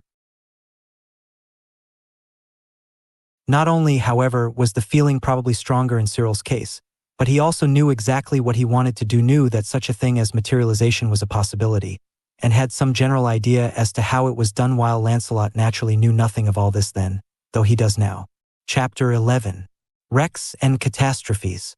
Sometimes it is possible for members of the band of helpers to avert impending catastrophes of a somewhat larger order. In more than one case, when the captain of a vessel has been carried unsuspecting far out of his course by some unknown current or through some mistaken reckoning, and has thereby run into serious danger, it has been possible to prevent shipwreck by repeatedly impressing upon his mind a feeling that something was wrong. And although this generally comes through into the captain's brain merely as a vaguely warning intuition, yet if it occurs again and again, he is almost certain to give it some attention and take such precautions as suggest themselves to him. In one case, for example, in which the master of a bark was much nearer in to the land than he supposed, he was again and again pressed to heave the lead, and though he resisted this suggestion for some time as being unnecessary and absurd, he at last gave the order in a somewhat hesitating way. The result astounded him, and he at once put his vessel about and stood off from the coast, though it was not until morning came that he realized how very close he had been to an appalling disaster. Often, however, a catastrophe is karmic in its nature, and consequently cannot be averted, but it must not therefore be supposed that in such cases no help can be given. It may be that the people concerned are destined to die, and therefore cannot be saved from death, but in many cases they may still be to some extent prepared for it, and may certainly be helped upon the other side after it is over. Indeed, it may be definitely stated that wherever a great catastrophe of any kind takes place, there is also a special sending of help. Two recent cases in which such help was given were the sinking of the Drummond Castle off Cape Ushant, and the terrible cyclone which devastated the city of St. Louis in America.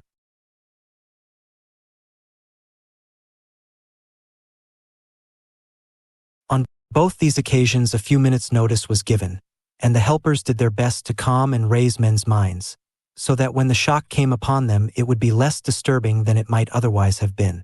Naturally, however, the greater part of the work done with the victims in both these calamities was done upon the astral plane after they had left their physical bodies, but of this we shall speak later. It is sad to relate how often when some catastrophe is impending the helpers are hindered in their kindly offices by wild panic among those whom the danger threatens, or sometimes, worse still, by a mad outburst of drunkenness among those whom they are trying to assist. Many a ship has gone to her doom with almost every soul on board mad with drink, and therefore utterly incapable of profiting by any assistance offered either before death or for a very long time afterwards. If it should ever happen to any of us to find ourselves in a position of imminent danger which we can do nothing to avert, we should try to remember that help is certainly near us, and that it rests entirely with ourselves to make the helper's work easy or difficult. If we face the danger calmly and bravely, recognizing that the true ego can in no way be affected by it, our minds will then be open to receive the guidance which the helpers are trying to give, and this cannot but be best for us, whether its object be to save us from death or, when that is impossible, to conduct us safely through it. Assistance of this latter kind has not infrequently been given in cases of accidents to individuals, as well as of more general catastrophes. It will be sufficient to mention one example as an illustration of what is meant. In one of the great storms which did so much damage around our coasts a few years ago, it happened that a fishing boat was capsized far out at sea. The only people on board were an old fisherman and a boy, and the former contrived to cling for a few minutes to the overturned boat. There was no physical help at hand, and even if there had been in such a raging storm, it would have been impossible for anything to be done, so that the fisherman knew well enough that there was no hope of escape, and that death could only be a question of a few moments. He felt great terror at the prospect, being especially impressed by the awful loneliness of that vast waste of waters, and he was also much troubled with thoughts of his wife and family, and the difficulties in which they would be left by his sudden decease. A passing helper, seeing all this, endeavored to comfort him, but finding his mind too much disturbed to be impressionable, she thought it advisable to show herself to him in order to assist him the better. In relating the story afterwards, she said that the change which came over the fisherman's face at sight of her was wonderful and beautiful to see. With the shining form standing upon the boat above him, he could not but think that an angel had been sent to comfort him in his trouble, and therefore he felt that not only would he himself be carried safely through the gates of death, but his family would assuredly be looked after also. So, when death came to him a few moments later, he was in a frame of mind very different from the terror and perplexity which had previously overcome him, and naturally when he recovered consciousness upon the astral plane and found the angel still beside him, he felt himself at home with her, and was prepared to accept her advice as regards the new life upon which he had entered. Some time later, the same helper was engaged in another piece of work of very similar character, the story of which she has since told as follows. You remember that steamer that went down in the cyclone at the end of last November? I betook myself to the cabin where about a dozen women had been shut in, and found them wailing in the most pitiful manner, sobbing and moaning with fear. The ship had to founder, no aid was possible, and to go out of the world in this state of frantic terror is the worst possible way to enter the next. So in order to calm them, I materialized myself, and of course they thought I was an angel, poor souls. They all fell on their knees and prayed me to save them, and one poor mother pushed her baby into my arms, imploring me to save that at least. They soon grew quiet and composed as we talked, and the wee baby went to sleep smiling, and presently they all fell asleep peacefully, and I filled their minds with thoughts of the heaven world, so that they did not wake up when the ship made her final plunge downwards. I went down with them to ensure their sleeping through the last moments, and they never stirred as their sleep became death. Evidently in this case, too, those who were thus helped had not only the enormous advantage of being enabled to meet death calmly and reasonably, but also the still greater one of being received on its farther shore by one whom they were already disposed to love and trust, one who thoroughly understood the new world in which they found themselves, and could not only reassure them as to their safety, but advise them how to order their lives under these much altered circumstances. And this brings us to the consideration of one of the largest and most important departments of the work of invisible helpers, the guidance and assistance which they are able to give to the dead. Chapter 12. Work among the dead. It is one of the many evils resulting from the absurdly erroneous teaching as to conditions after death which is unfortunately current in our Western world, that those who have recently shaken off this mortal coil are usually much puzzled and often very seriously frightened at finding everything so different from what their religion had led them to expect. The mental attitude of a large number of such people was pithily voiced the other day by an English general, who 3 days after his death met one of the band of helpers whom he had known in physical life. After expressing his great relief that he had at last found someone with whom he was able to communicate, his first remark was, "But if I am dead, where am I? For if this is heaven, I don't think much of it, and if it is hell, it is better than I expected." But, unfortunately, a far greater number take things less philosophically. They have been taught that all men are destined to eternal flames except a favored few who are superhumanly good. And since a very small amount of self-examination convinces them that they do not belong to that category, they are but too often in a condition of panic terror, dreading every moment that the new world in which they find themselves may dissolve and drop them into the clutches of the devil, in whom they have been sedulously taught to believe. In many cases, they spend long periods of acute mental suffering before they can free themselves from the fatal influence of this blasphemous doctrine of everlasting punishment, before they can realize that the world is governed, not according to the caprice of a hideous demon who gloats over human anguish, but according to a benevolent and wonderfully patient law of evolution, which is absolutely just indeed, but yet again and again offers to man opportunities of progress, if he will but take them at every stage of his career. It ought in fairness to be mentioned that it is only among what are called Protestant communities that this terrible evil assumes its most aggravated form.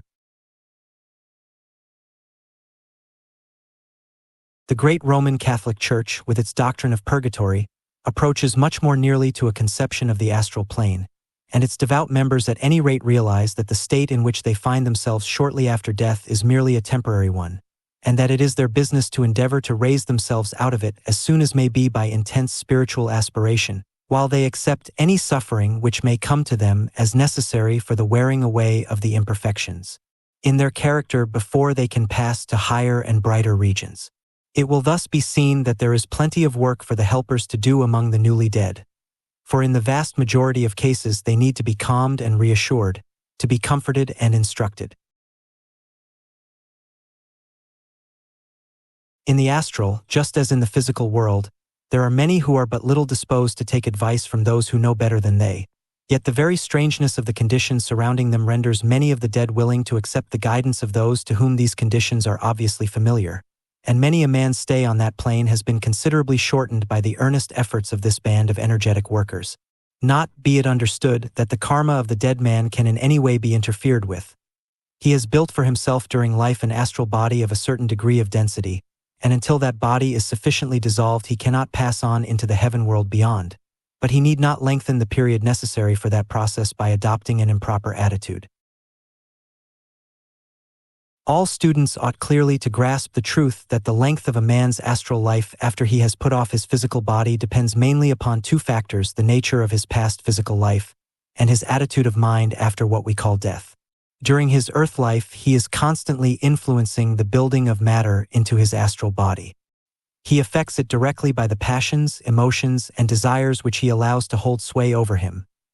He affects it indirectly by the action upon it of his thoughts from above, and of the details of his physical life, his continence or his debauchery, his cleanliness or his uncleanliness, his food and his drink from below.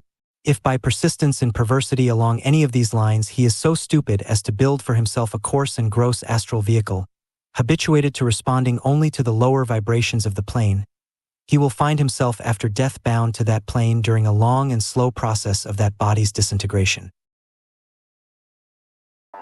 On the other hand, if by decent and careful living he gives himself a vehicle mainly composed of finer material, he will have very much less postmortem trouble and discomfort, and his evolution will proceed much more rapidly and easily.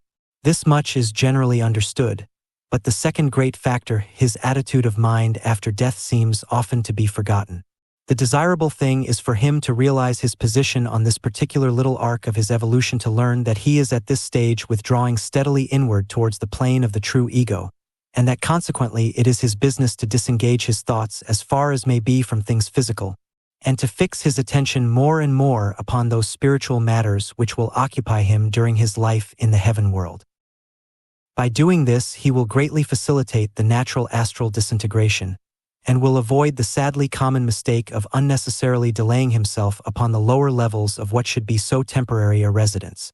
But many of the dead very considerably retard the process of dissolution by clinging passionately to the earth which they have left. They simply will not turn their thoughts and desires upward, but spend their time in struggling with all their might to keep in full touch with the physical plane, thus causing great trouble to anyone who may be trying to help them.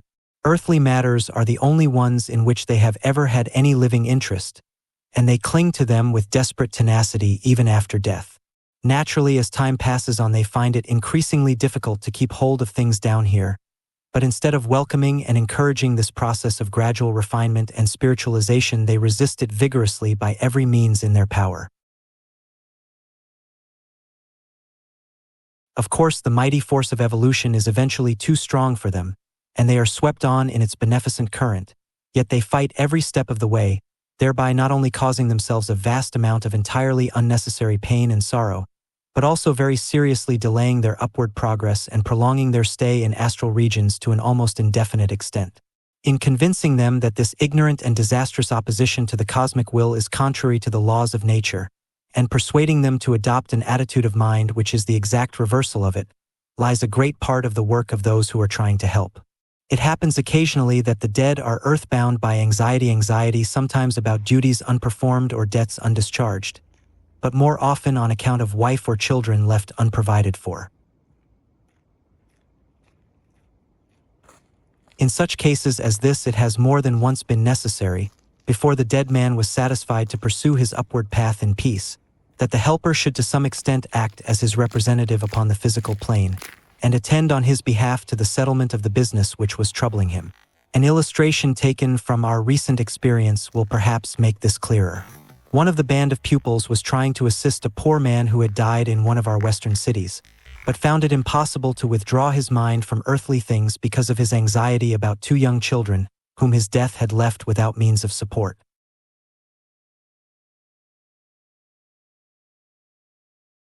He had been a working man of some sort and had been unable to lay by any money for them. His wife had died some 2 years previously, and his landlady, though exceedingly kind-hearted and very willing to do anything in her power for them, was herself far too poor to be able to adopt them, and very reluctantly came to the conclusion that she would be obliged to hand them over to the parish authorities.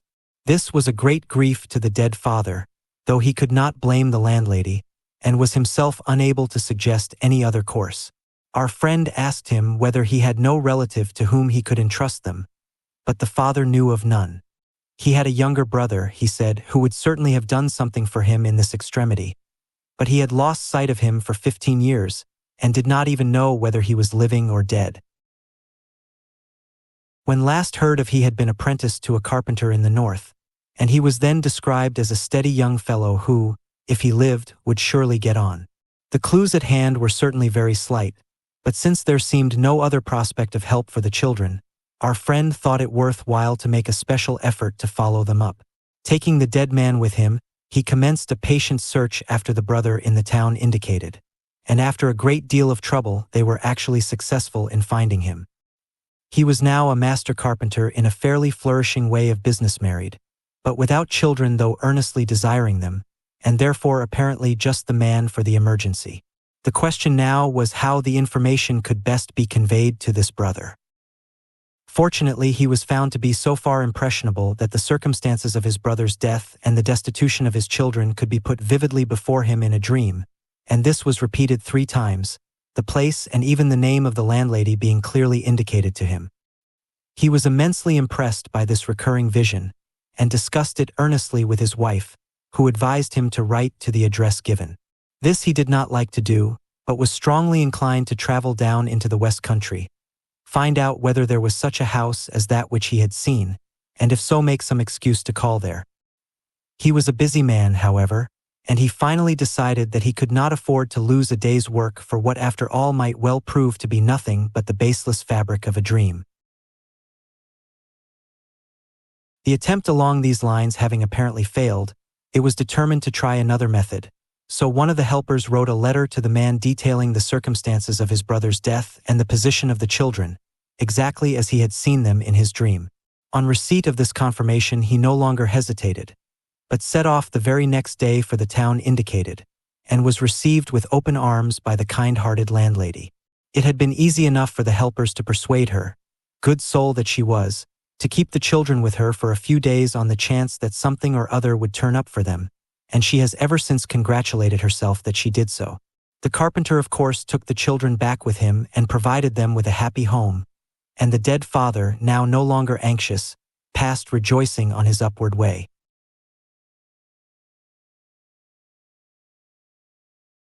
Since some theosophical writers have felt it their duty to insist in vigorous terms upon the evils so frequently attendant upon the holding of spiritualistic seances, it is only fair to admit that on several occasions good work similar to that of the helper in the case just described has been done through the agency of a medium or of someone present at a circle. Thus, though spiritualism has too often detained souls who but for it would have attained speedier liberation, it must be set to the credit of its account that it has also furnished the means of escape to others, and thus opened up the path of advancement for them. There have been instances in which the defunct has been able to appear unassisted to his relatives or friends and explain his wishes to them, but these are naturally rare, and most souls who are earthbound by anxieties of the kind indicated can satisfy themselves only by means of the services of the medium or the conscious helper. Another case very frequently encountered on the astral plane is that of the man who cannot believe that he is dead at all. Indeed, most people consider the very fact that they are still conscious to be an absolute proof that they have not passed through the portals of death. Somewhat of a satire this, if one thinks of it, on the practical value of our much-vaunted belief in the immortality of the soul. However they may have labeled themselves during life, the great majority of those who die, in this country at any rate, show themselves by their subsequent attitude to have been to all intents and purposes materialists at heart, and those who on earth have honestly called themselves so are often no more difficult to deal with than others who would have been shocked at the very name. A very recent instance was that of a scientific man who, finding himself fully conscious, and yet under conditions differing radically from any that he had ever experienced before, had persuaded himself that he was still alive, and merely the victim of a prolonged and unpleasant dream. Fortunately for him, there happened to be among the band of those able to function upon the astral plane a son of an old friend of his, a young man whose father had commissioned him to search for the departed scientist and endeavor to render him some assistance. When after some trouble the youth found and accosted him, he frankly admitted that he was in a condition of great bewilderment and discomfort, but still clung desperately to his dream hypothesis as on the whole the most probable explanation of what he saw, and even went so far as to suggest that his visitor was nothing but a dream figure himself. At last, however, he so far gave way as to propose a kind of test and said to the young man, "If you are, as you assert, a living person and the son of my old friend, bring me from him some message that shall prove to me your objective reality."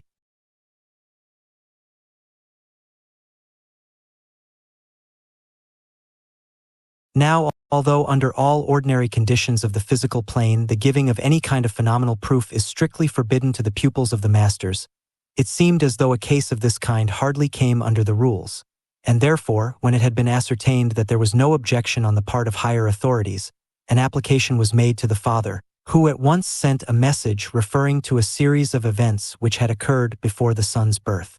This convinced the dead man of the real existence of his young friend, and therefore of the plane upon which they were both functioning, and as soon as he felt this established, his scientific training at once reasserted itself, and he became exceeding eager to acquire all possible information about this new region. Of course, the message which he so readily accepted as evidence was in reality no proof at all, since the facts to which it referred might have been read from his own mind or from the records of the past by any creature possessed of astral senses. But his ignorance of these possibilities enabled this definite impression to be made upon him, and the theosophical instruction which his young friend is now nightly giving to him will undoubtedly have a stupendous effect upon his future, for it cannot but greatly modify not only the heaven state which lies immediately before him, but also his next incarnation upon earth. The main work, then, done for the newly dead by our helpers is that of soothing and comforting them, of delivering them when possible from the terrible though unreasoning fear which but too often seizes them, and not only causes them much unnecessary suffering, but retards their progress to higher spheres, and of enabling them as far as may be to comprehend the future that lies before them. Others who have been longer on the astral plane may also receive much help, if they will but accept it, from explanations and advice as to their course through its different stages. They may, for example, be warned of the danger and delay caused by attempting to communicate with the living through a medium, and sometimes, though rarely, an entity already drawn into a spiritualistic circle may be guided into higher and healthier life. Teaching thus given to persons on this plane is by no means lost, For though the memory of it cannot of course be directly carried over to the next incarnation, there always remains the real inner knowledge, and therefore the strong predisposition to accept it immediately when heard again in the new life. A rather remarkable instance of service rendered to the dead was the first achievement of a very recent recruit to the band of helpers, one who is hardly as yet a fully fledged member. This young aspirant had not long before lost an aged relation, for whom he had felt an especially warm affection, and his earliest request was to be taken by a more experienced friend to visit her in the hope that he might be of some service to her. This was done, and the effect of the meeting of the living and the dead was very beautiful and touching. The older person's astral life was already approaching its end, but a condition of apathy, dullness, and uncertainty prevented her from making any immediate progress. But when the boy, who had been so much to her in earth life, stood once more before her and dissolved by the sunlight of his love the gray mist of depression which had gathered around her, she was aroused from her stupor, and soon she understood that he had come in order to explain to her situation, and to tell her of the glories of the higher life toward which her thoughts and aspirations ought now to be directed.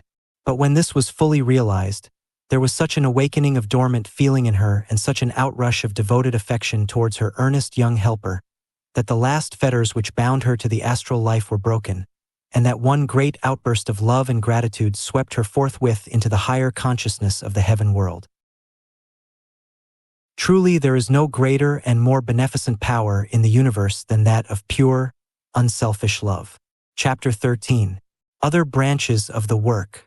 But turning back again now from the all-important work among the dead to the consideration of the work among the living, we must briefly indicate a great branch of it, without a notice of which our account of the labors of our invisible helpers would indeed be incomplete, and that is the immense amount which is done by suggestion, by simply putting good thoughts into the minds of those who are ready to receive them. Let there be no mistake as to what is meant here. It would be perfectly easy to a degree which would be quite incredible to those who do not understand the subject practically, for a helper to dominate the mind of any average man, and make him think just as he pleased, and that without arousing the faintest suspicion of any outside influence in the mind of the subject. But, however admirable the result might be, such a proceeding would be entirely inadmissible.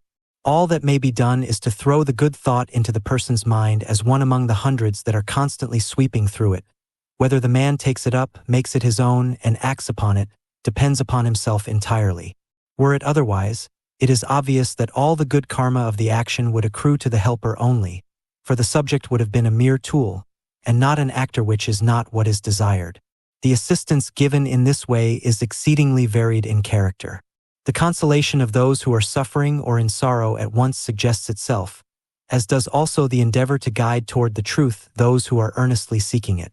When a person is spending much anxious thought upon some spiritual or metaphysical problem, it is often possible to put the solution into his mind without his being at all aware that it comes from external agency.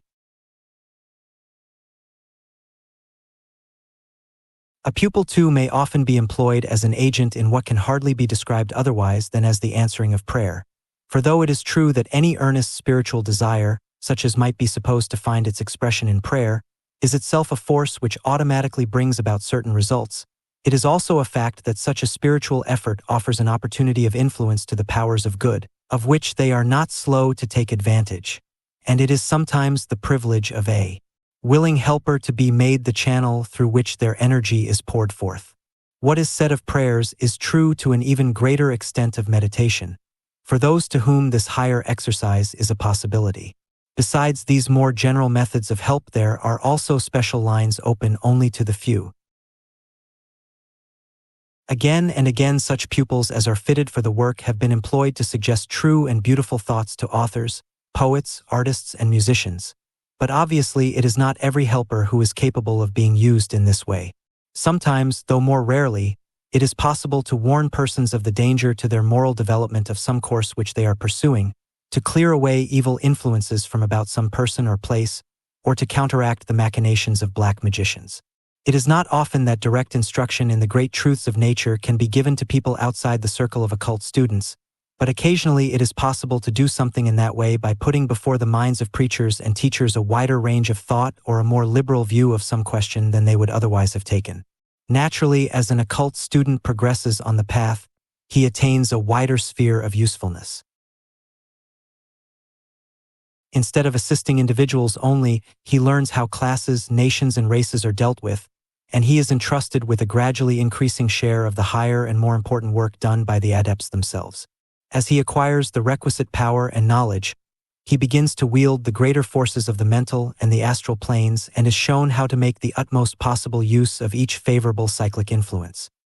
He is brought into relation with those great Nirmanakas who are sometimes symbolized as the stones of the guardian wall, and he becomes at first, of course, in the very humblest capacity one of the band of their almoners, and learns how those forces are dispersed which are the fruit of their sublime self-sacrifice.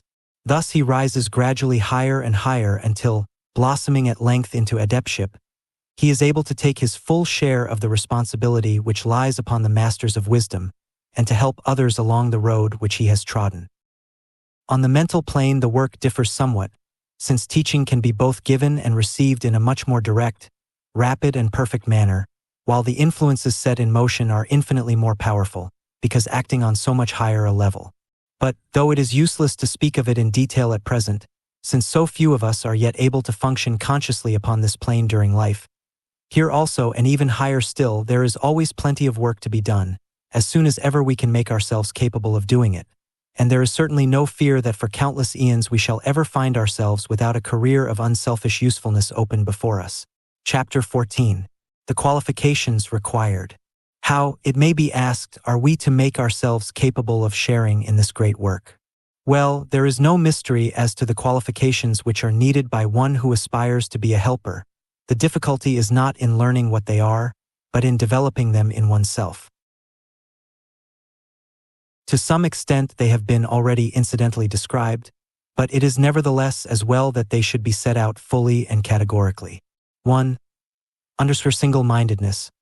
The first requisite is that we shall have recognized the great work which the masters would have us do, and that it shall be for us the one great interest of our lives.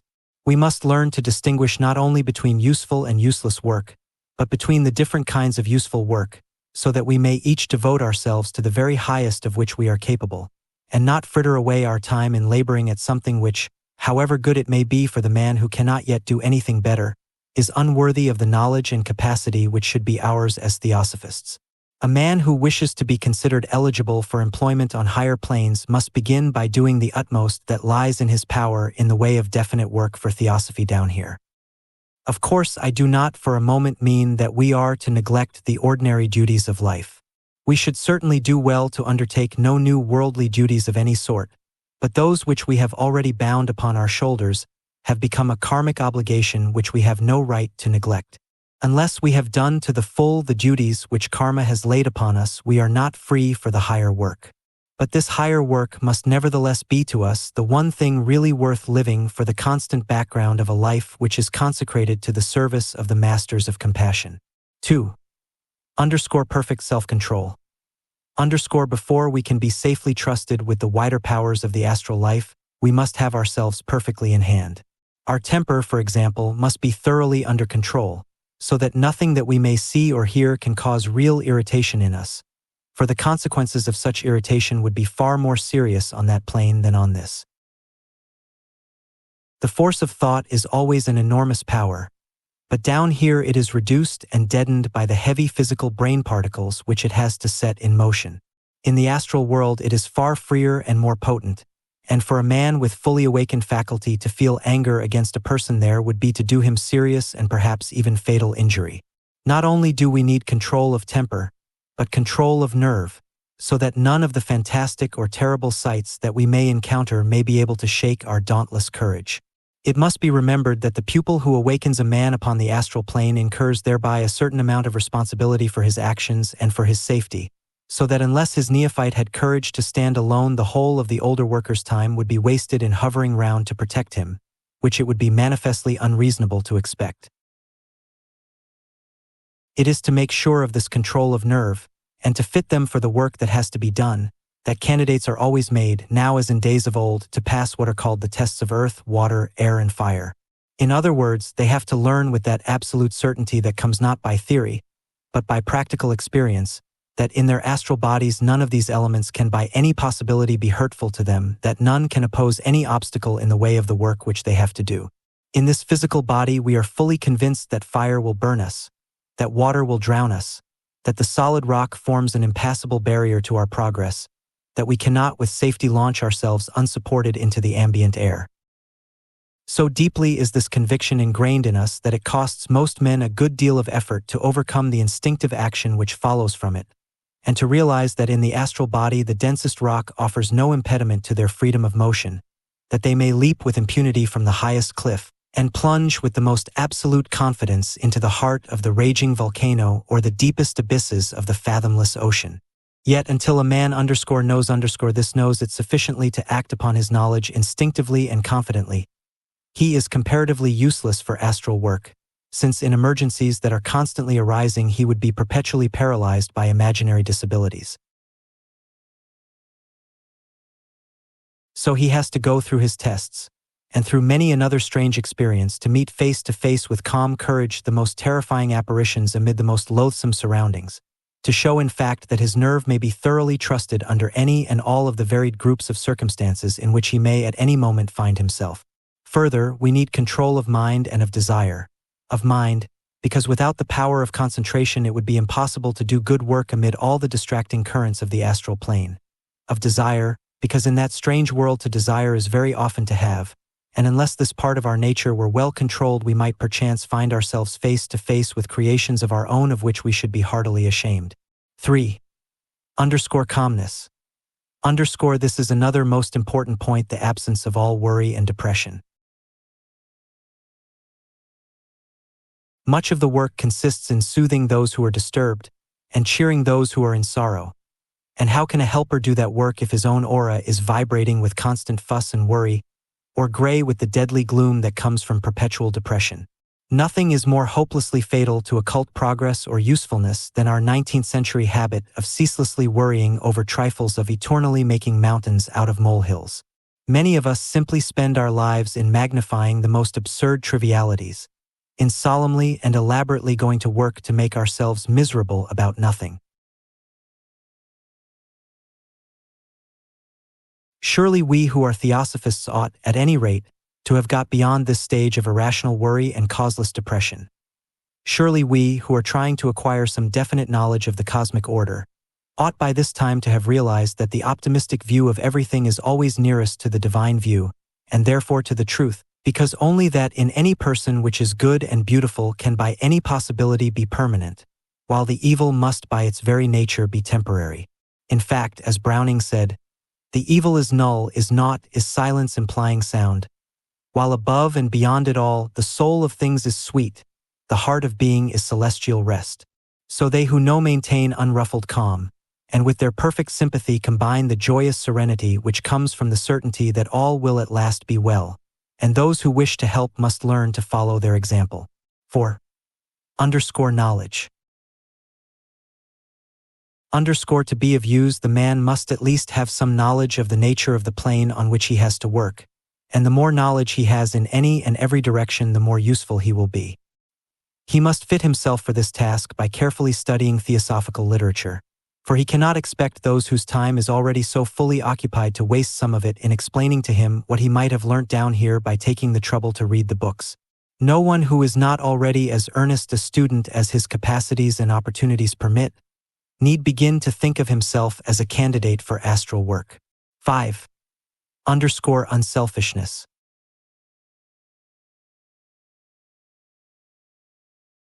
It would seem scarcely needful to insist upon this as a qualification, for surely everyone who has made the least study of theosophy must know that while the slightest taint of selfishness remains in a man, he is not yet fit to be entrusted with higher powers, not yet fit to enter upon a work of whose very essence it is that the worker should forget himself but to remember the good of others. He who is still capable of selfish thought, whose personality is still so strong in him that he can allow himself to be turned aside from his work by feelings of petty pride or suggestions of wounded dignity, that man is not yet ready to show the selfless devotion of the helper. 6. Love. This, the last and greatest of the qualifications, is also the most misunderstood. Most emphatically, it is not the cheap, namby-pamby backboneless sentimentalism which is always overflowing into vague platitudes and gushing generalities, yet fears to stand firm for the right lest it should be branded by the ignorant as unbrotherly. What is wanted is the love which is strong enough not to boast itself, but to act without talking about it, the intense desire for service which is ever on the watch for an opportunity to render it, even though it prefers to do so anonymously, the feeling which springs up in the heart of him who has realized the great work of the Logos, and, having once seen it, knows that for him there can be in the three worlds no other course but to identify himself with it to the utmost limit of his power, to become, in however humble a way, and at however great a distance, a tiny channel of that wondrous love of God which, like the peace of God, passeth man's understanding.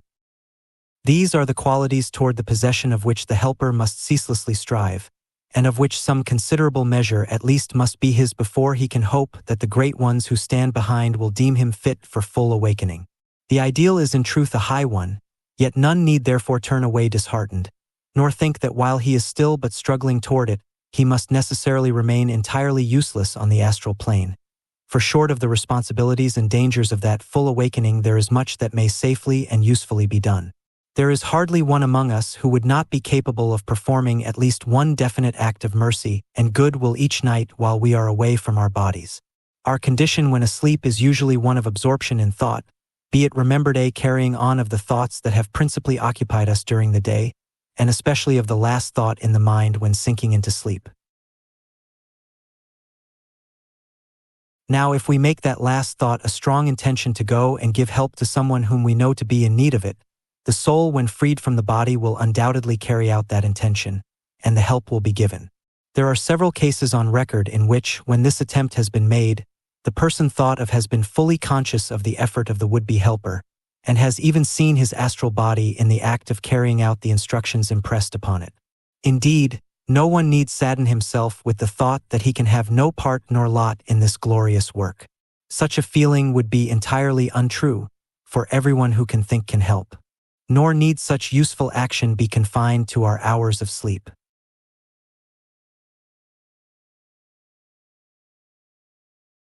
If you know, and who does not, of someone who is in sorrow or suffering, though you may not be able consciously to stand in astral form by their bedside, you can nevertheless send them loving thoughts and earnest good wishes, and be well assured that such thoughts and wishes are real and living and strong, that when you so send them they do actually go and work your will in proportion to the strength which you have put into them.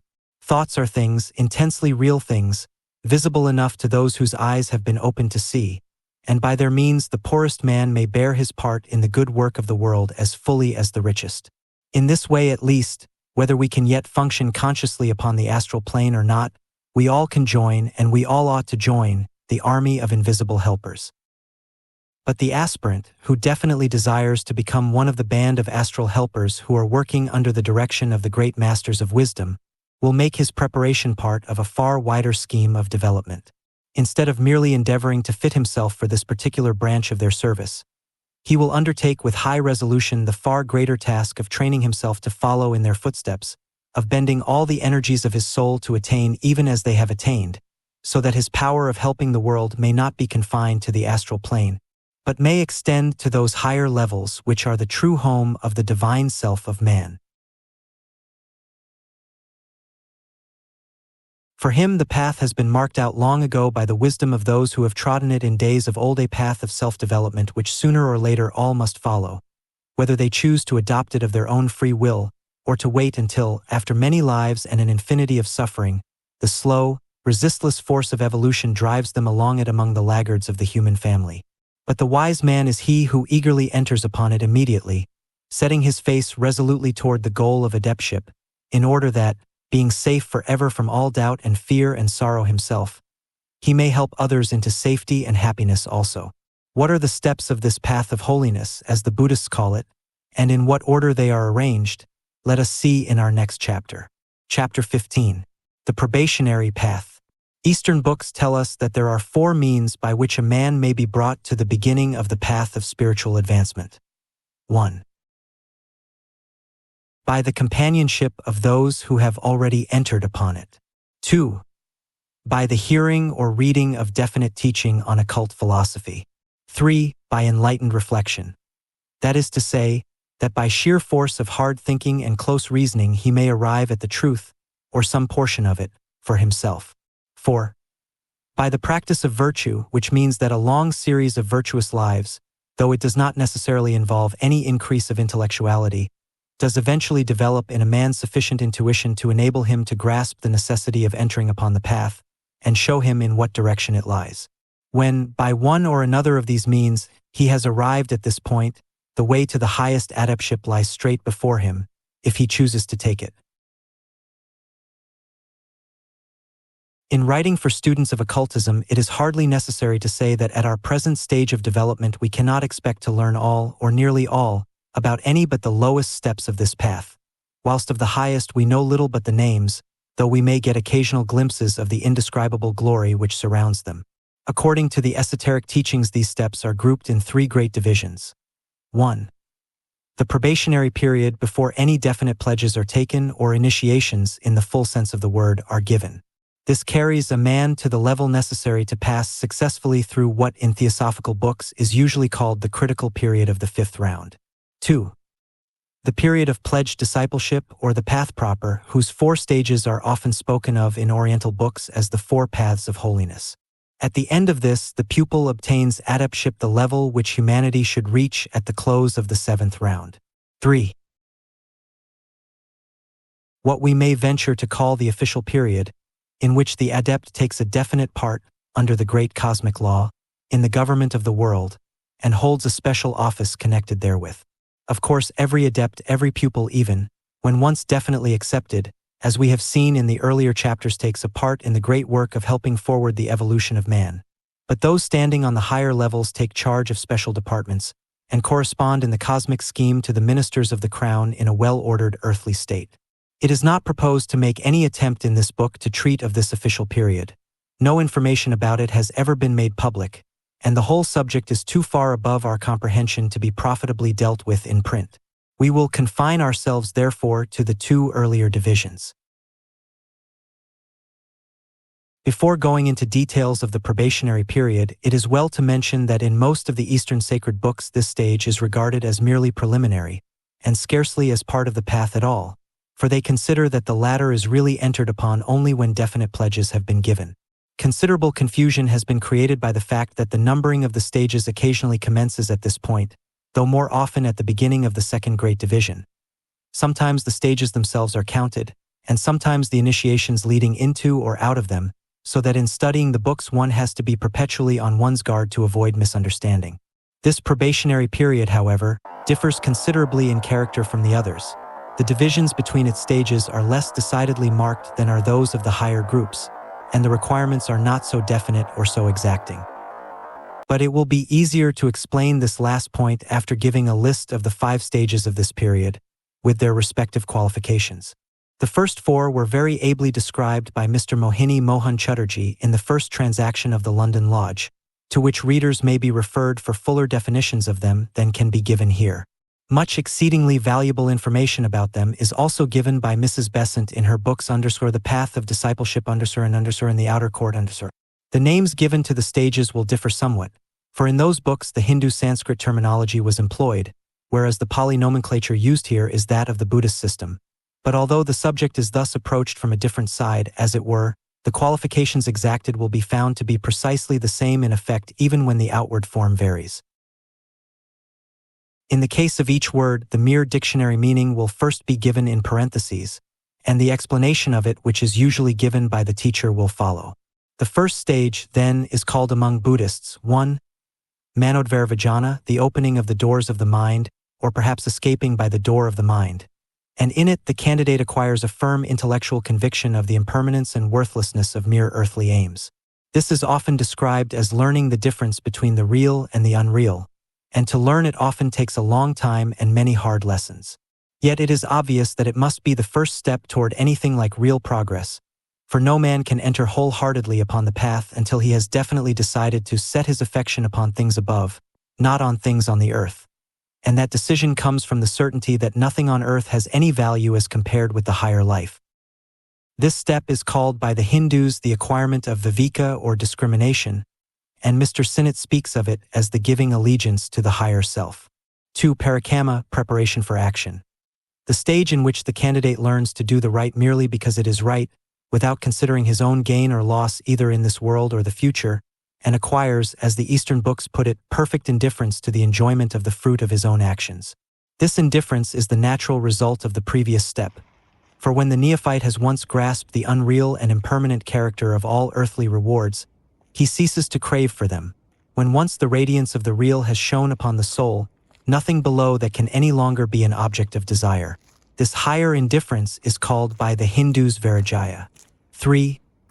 Upacharo, attention or conduct. The stage in which what are called the 6 qualifications, the Shatsampati of the Hindus, must be acquired.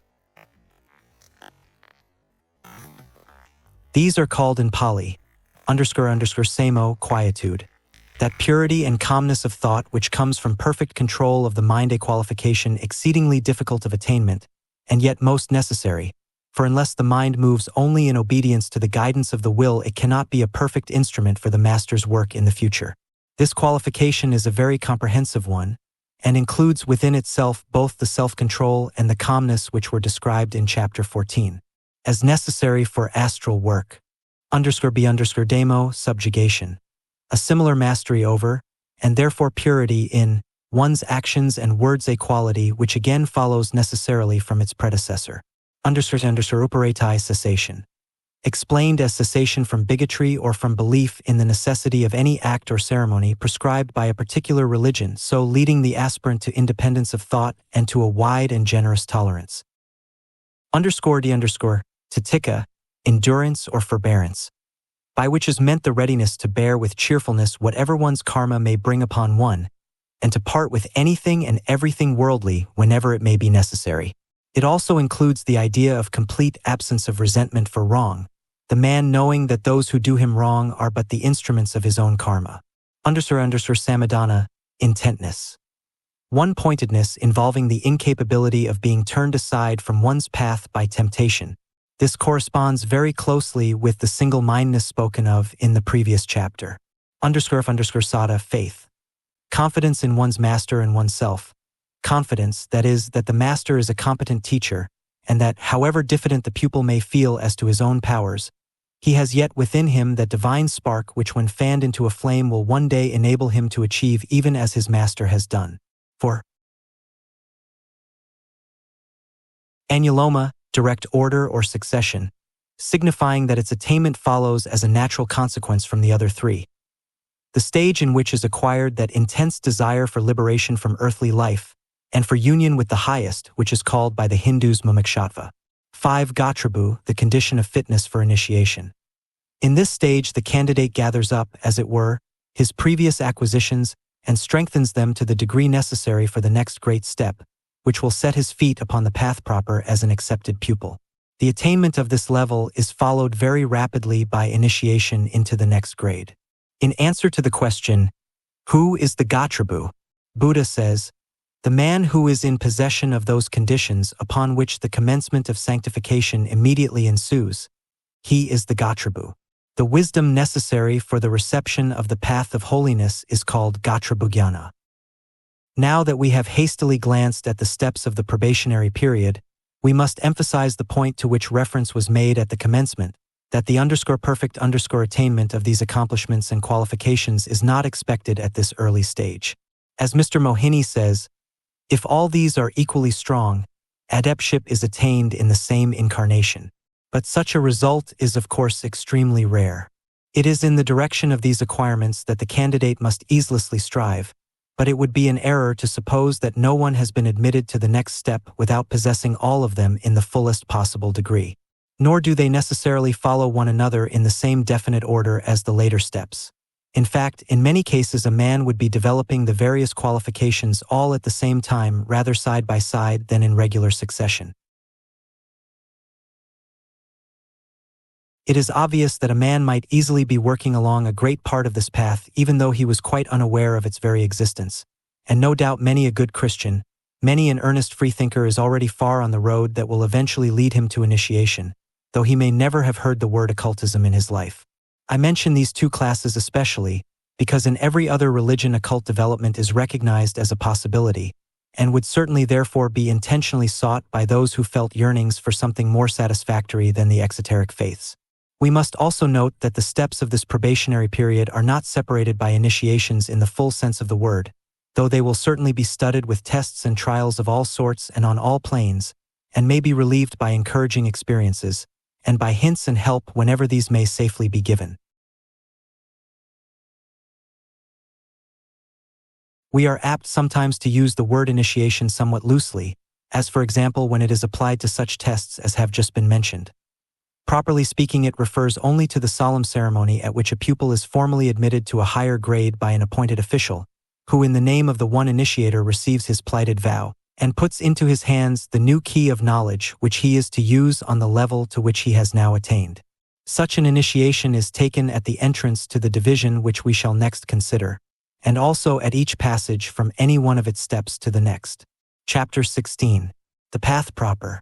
It is in the 4 stages of this division of the path that the 10 sayajana, or fetters which bind man to the circle of rebirth and hold him back from nirvana, must be cast off.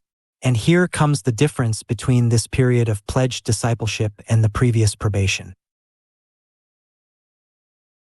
No partial success in getting rid of these fetters is sufficient now.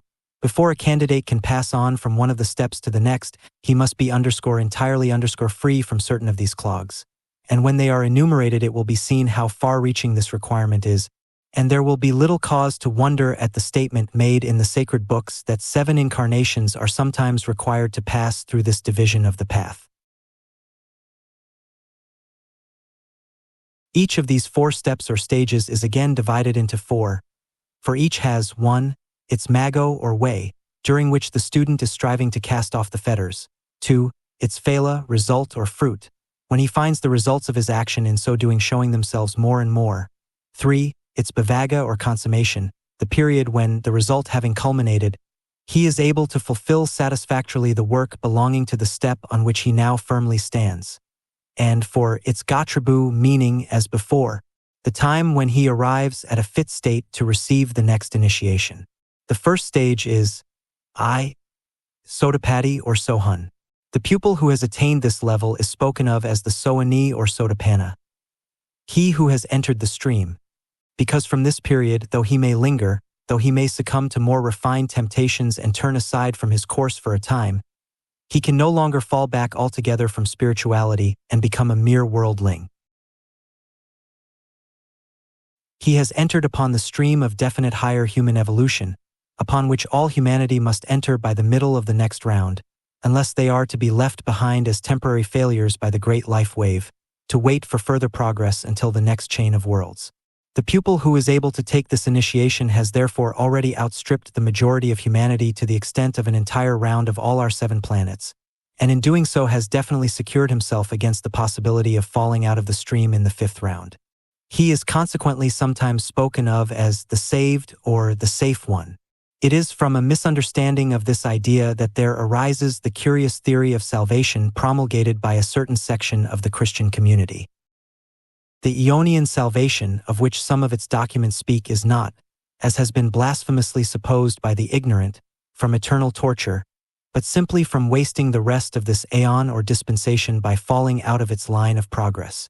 This also is the meaning, naturally, of the celebrated clause in the Athanasian Creed, "Whosoever will be saved, before all things it is necessary that he hold the Catholic faith." See under the Christian Creed on page 91. The fetters which he must cast off before he can pass into the next stage are 1. Sakyati, the delusion of self. 2. Vichikitsha, doubt or uncertainty. 3. Silabata paramaza, superstition. The first of these is the I am I consciousness, which is connected with the personality is nothing but an illusion and must be got rid of at the very first step of the real upward path.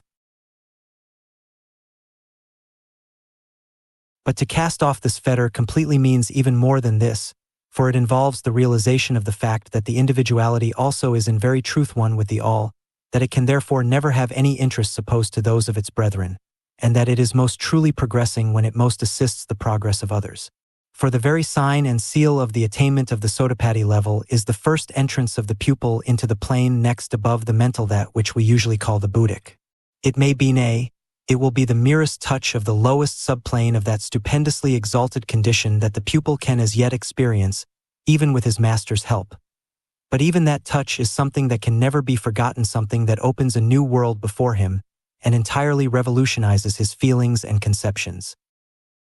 Then, for the first time, by means of the extended consciousness of that plane, he truly realizes the underlying unity of all, not as an intellectual conception merely, but as a definite fact that is patent to his opened eyes. Then first he really knows something of the world in which he lives. Then first he gets some slight glimpse of what the love and compassion of the great masters must be. As to the second letter, a word of caution is necessary. We who have been trained in European habits of thought are unhappily so familiar with the idea that a blind, unreasoning adhesion to certain dogmas may be claimed from a disciple, that on hearing that occultism considers _doubt_ as an obstacle to progress, we are likely to suppose that it also requires the same unquestioning faith from its followers as modern superstitions do. No idea could be more entirely false. It is true that doubt, or rather uncertainty, on certain questions is a bar to spiritual progress, but the antidote to that doubt is not blind faith, which is itself considered as a fetter, as will presently be seen, but the certainty of conviction founded on individual experiment or mathematical reasoning. While a child doubted the accuracy of the multiplication table, he would hardly acquire proficiency in the higher mathematics. But his doubts could be satisfactorily cleared up only by his attaining a comprehension, founded on reasoning or experiment, that the statements contained in the table are true. He believes that 2 × 2 are 4, not merely because he has been told so, but because it has become to him a self-evident fact. And this is exactly the method, and the only method, of resolving doubt known to occultism. Vicikitsha has been defined as doubt of the doctrines of karma and reincarnation, and of the efficacy of the method of attaining the highest good by this path of holiness. And the casting off of this sayajana is the arriving at absolute certainty, based either upon personal first-hand knowledge or upon reason, that the occult teaching upon these points is true. The third fetter to be got rid of comprehends all kinds of unreasoning or mistaken belief, all dependence on the efficacy of outward rites and ceremonies to purify the heart. He who would cast it off must learn to depend upon himself alone, not upon others, nor upon the outer husk of any religion. The first 3 fetters are in a coherent series. The difference between individuality and personality being fully realized, it is then possible to some extent to appreciate the actual course of reincarnation, and so as to dispel all doubt on that head. This done, the knowledge of the spiritual permanence of the true ego gives rise to reliance on one's own spiritual strength, and so dispels superstition. 2. Sakadagami. The pupil who has entered upon this second stage is spoken of as a sakradagamin, the man who returns but once, signifying that a man who has reached this level should need but one more incarnation before attaining arahatship. At this step, no additional fetters are cast off, but the pupil is occupied in reducing to a minimum those which still enchain him. It is, however, usually a period of considerable psychic and intellectual advancement. If what are commonly called psychic faculties have not been previously acquired, they must be developed at this stage, as without them it would be impossible to assimilate the knowledge which must now be given, or to do the higher work for humanity in which the pupil is now privileged to assist. He must have the astral consciousness at his command during his physical waking life, and during sleep the heaven world will be open before him, for the consciousness of a man when away from his physical body is always one stage higher than it is while he is still burdened with the house of flesh. 3. Anagami. The anagamin, he who does not return, is so called because, having reached this stage, he ought to be able to attain the next one in the life he is then living. He enjoys, while moving through the round of his daily work, all the splendid possibilities of progress given by the full possession of the priceless faculties of the heaven world. And when he leaves his physical vehicle at night, he enters once more into the wonderfully widened consciousness that belongs to the Buddhi. In this step, he finally gets rid of any lingering remains of the 2 fetters of 4. Kamaraga attachment to the enjoyment of sensation, typified by earthly love, and 5. Patigal possibility of anger or hatred. The student who has cast off these fetters can no longer be swayed by the influence of his senses either in the direction of love or hatred, and is free from either attachment to or impatience of physical plane conditions. Here again we must guard against a possible misconception, one with which we frequently meet. The purest and noblest human love never dies away is never in any way diminished by occult training. On the contrary, it is increased and widened until it embraces all with the same fervor which at first was lavished on one or two. But the student does in time rise above all considerations connected with the mere personality of those around him, and so is free from all the injustice and partiality which ordinary love so often brings in its train. Nor should it for a moment be supposed that in gaining this wide affection for all he loses the especial love for his closer friends. The unusually perfect link between Ananda and the Buddha, as between John and Jesus, is on record to prove that, on the contrary, this is enormously intensified, and the tie between a master and his pupils is stronger far than any earthly bond.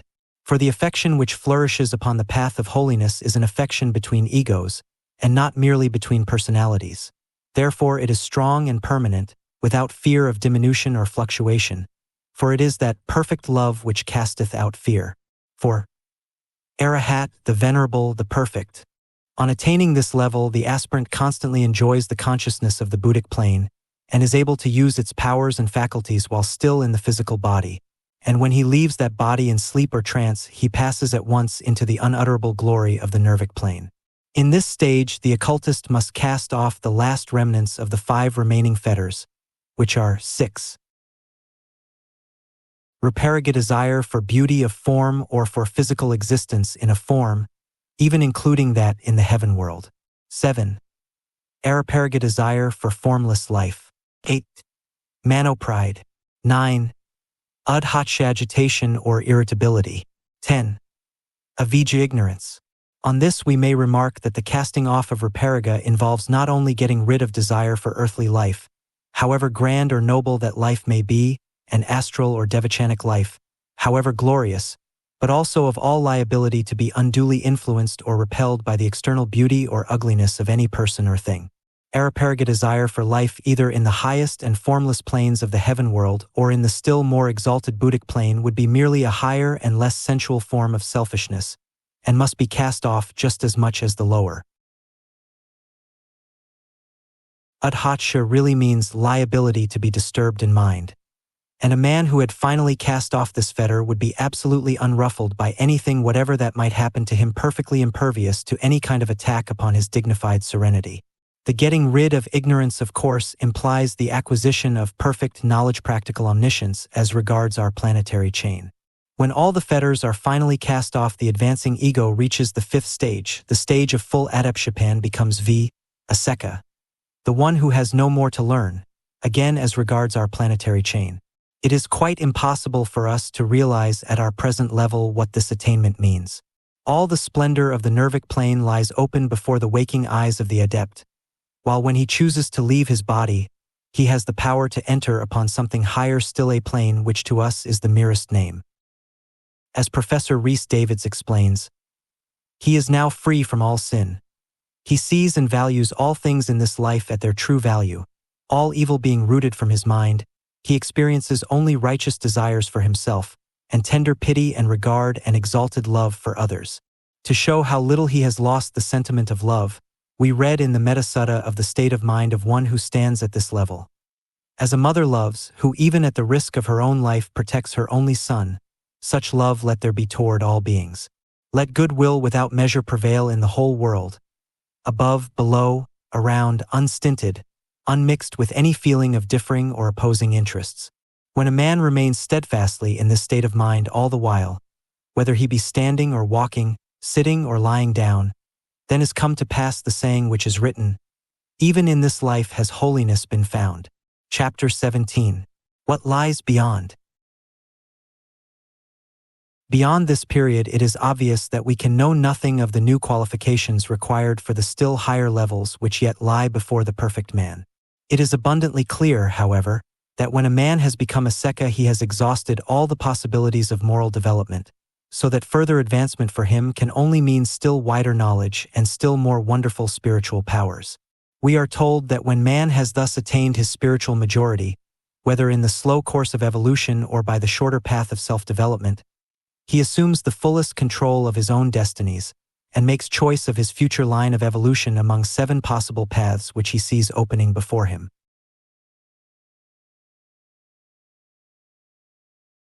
Naturally, at our present level, we cannot expect to understand much about these, and the faint outline of some of them, which is all that can be sketched in for us, conveys very little to the mind, except that most of them take the adept altogether away from our earth chain, which no longer affords sufficient scope for his evolution.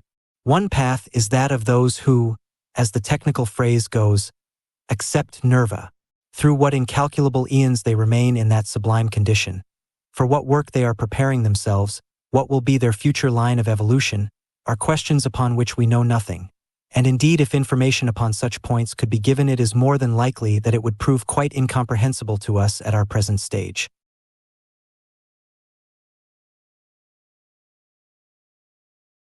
But this much at least we may grasp, that the blessed state of nirva is not, as some have ignorantly supposed, a condition of blank nothingness, but on the contrary of far more intense and beneficent activity, and that ever as man rises higher in the scale of nature his possibilities become greater, his work for others ever grander and more far-reaching, and that infinite wisdom and infinite power mean for him only infinite capacity for service, because they are directed by infinite love. Another class chooses a spiritual evolution not quite so far removed from humanity, for though not directly connected with the next chain of our system, it extends through 2 long periods corresponding to its first and second rounds, at the end of which time they also appear to accept nirva, but at a higher stage than those previously mentioned. Others join the Deva evolution, whose progress lies along a grand chain consisting of 7 chains like ours, each of which to them is as one world.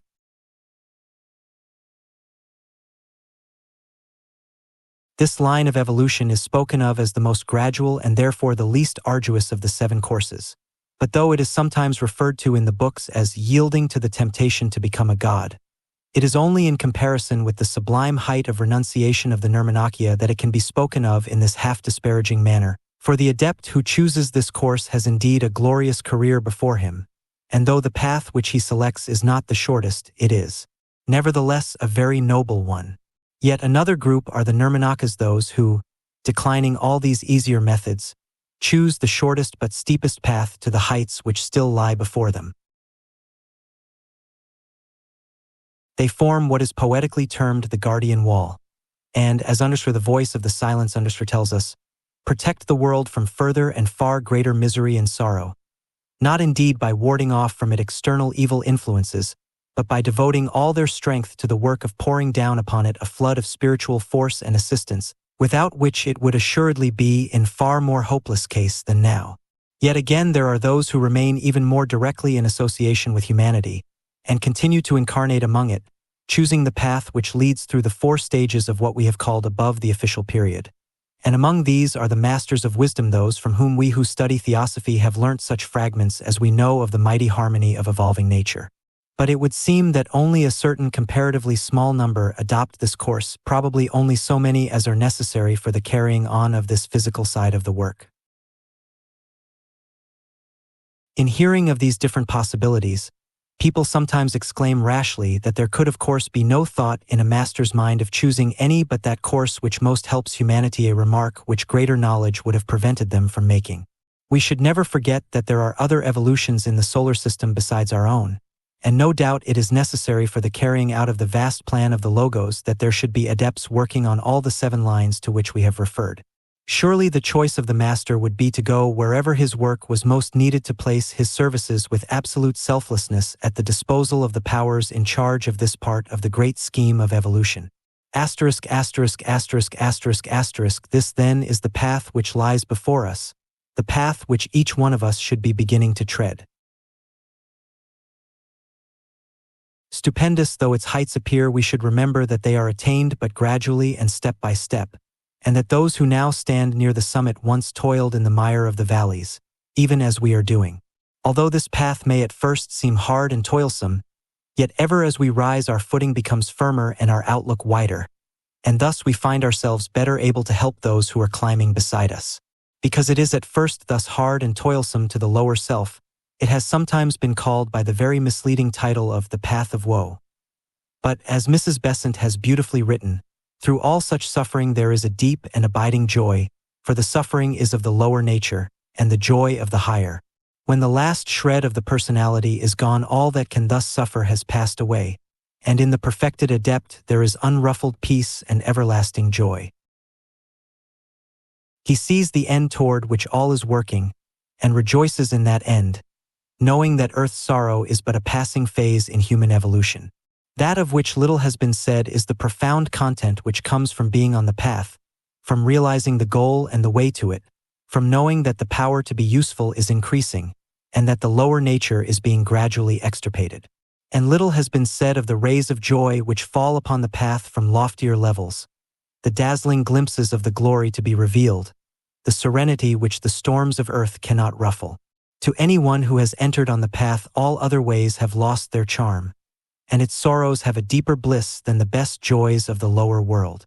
Vahan, Volume 5. Number 12. Let no man therefore despair because he thinks the task too great for him. What man has done man can do, and just in proportion as we extend our aid to those whom we can help, so will those who have already attained be able in their turn to help us. So from the lowest to the highest, we who are treading the steps of the path are bound together by one long chain of mutual service, and none need feel neglected or alone. For though sometimes the lower flights of the great staircase may be wreathed in mist, we know that it leads up to happier regions and purer air, where the light is always shining.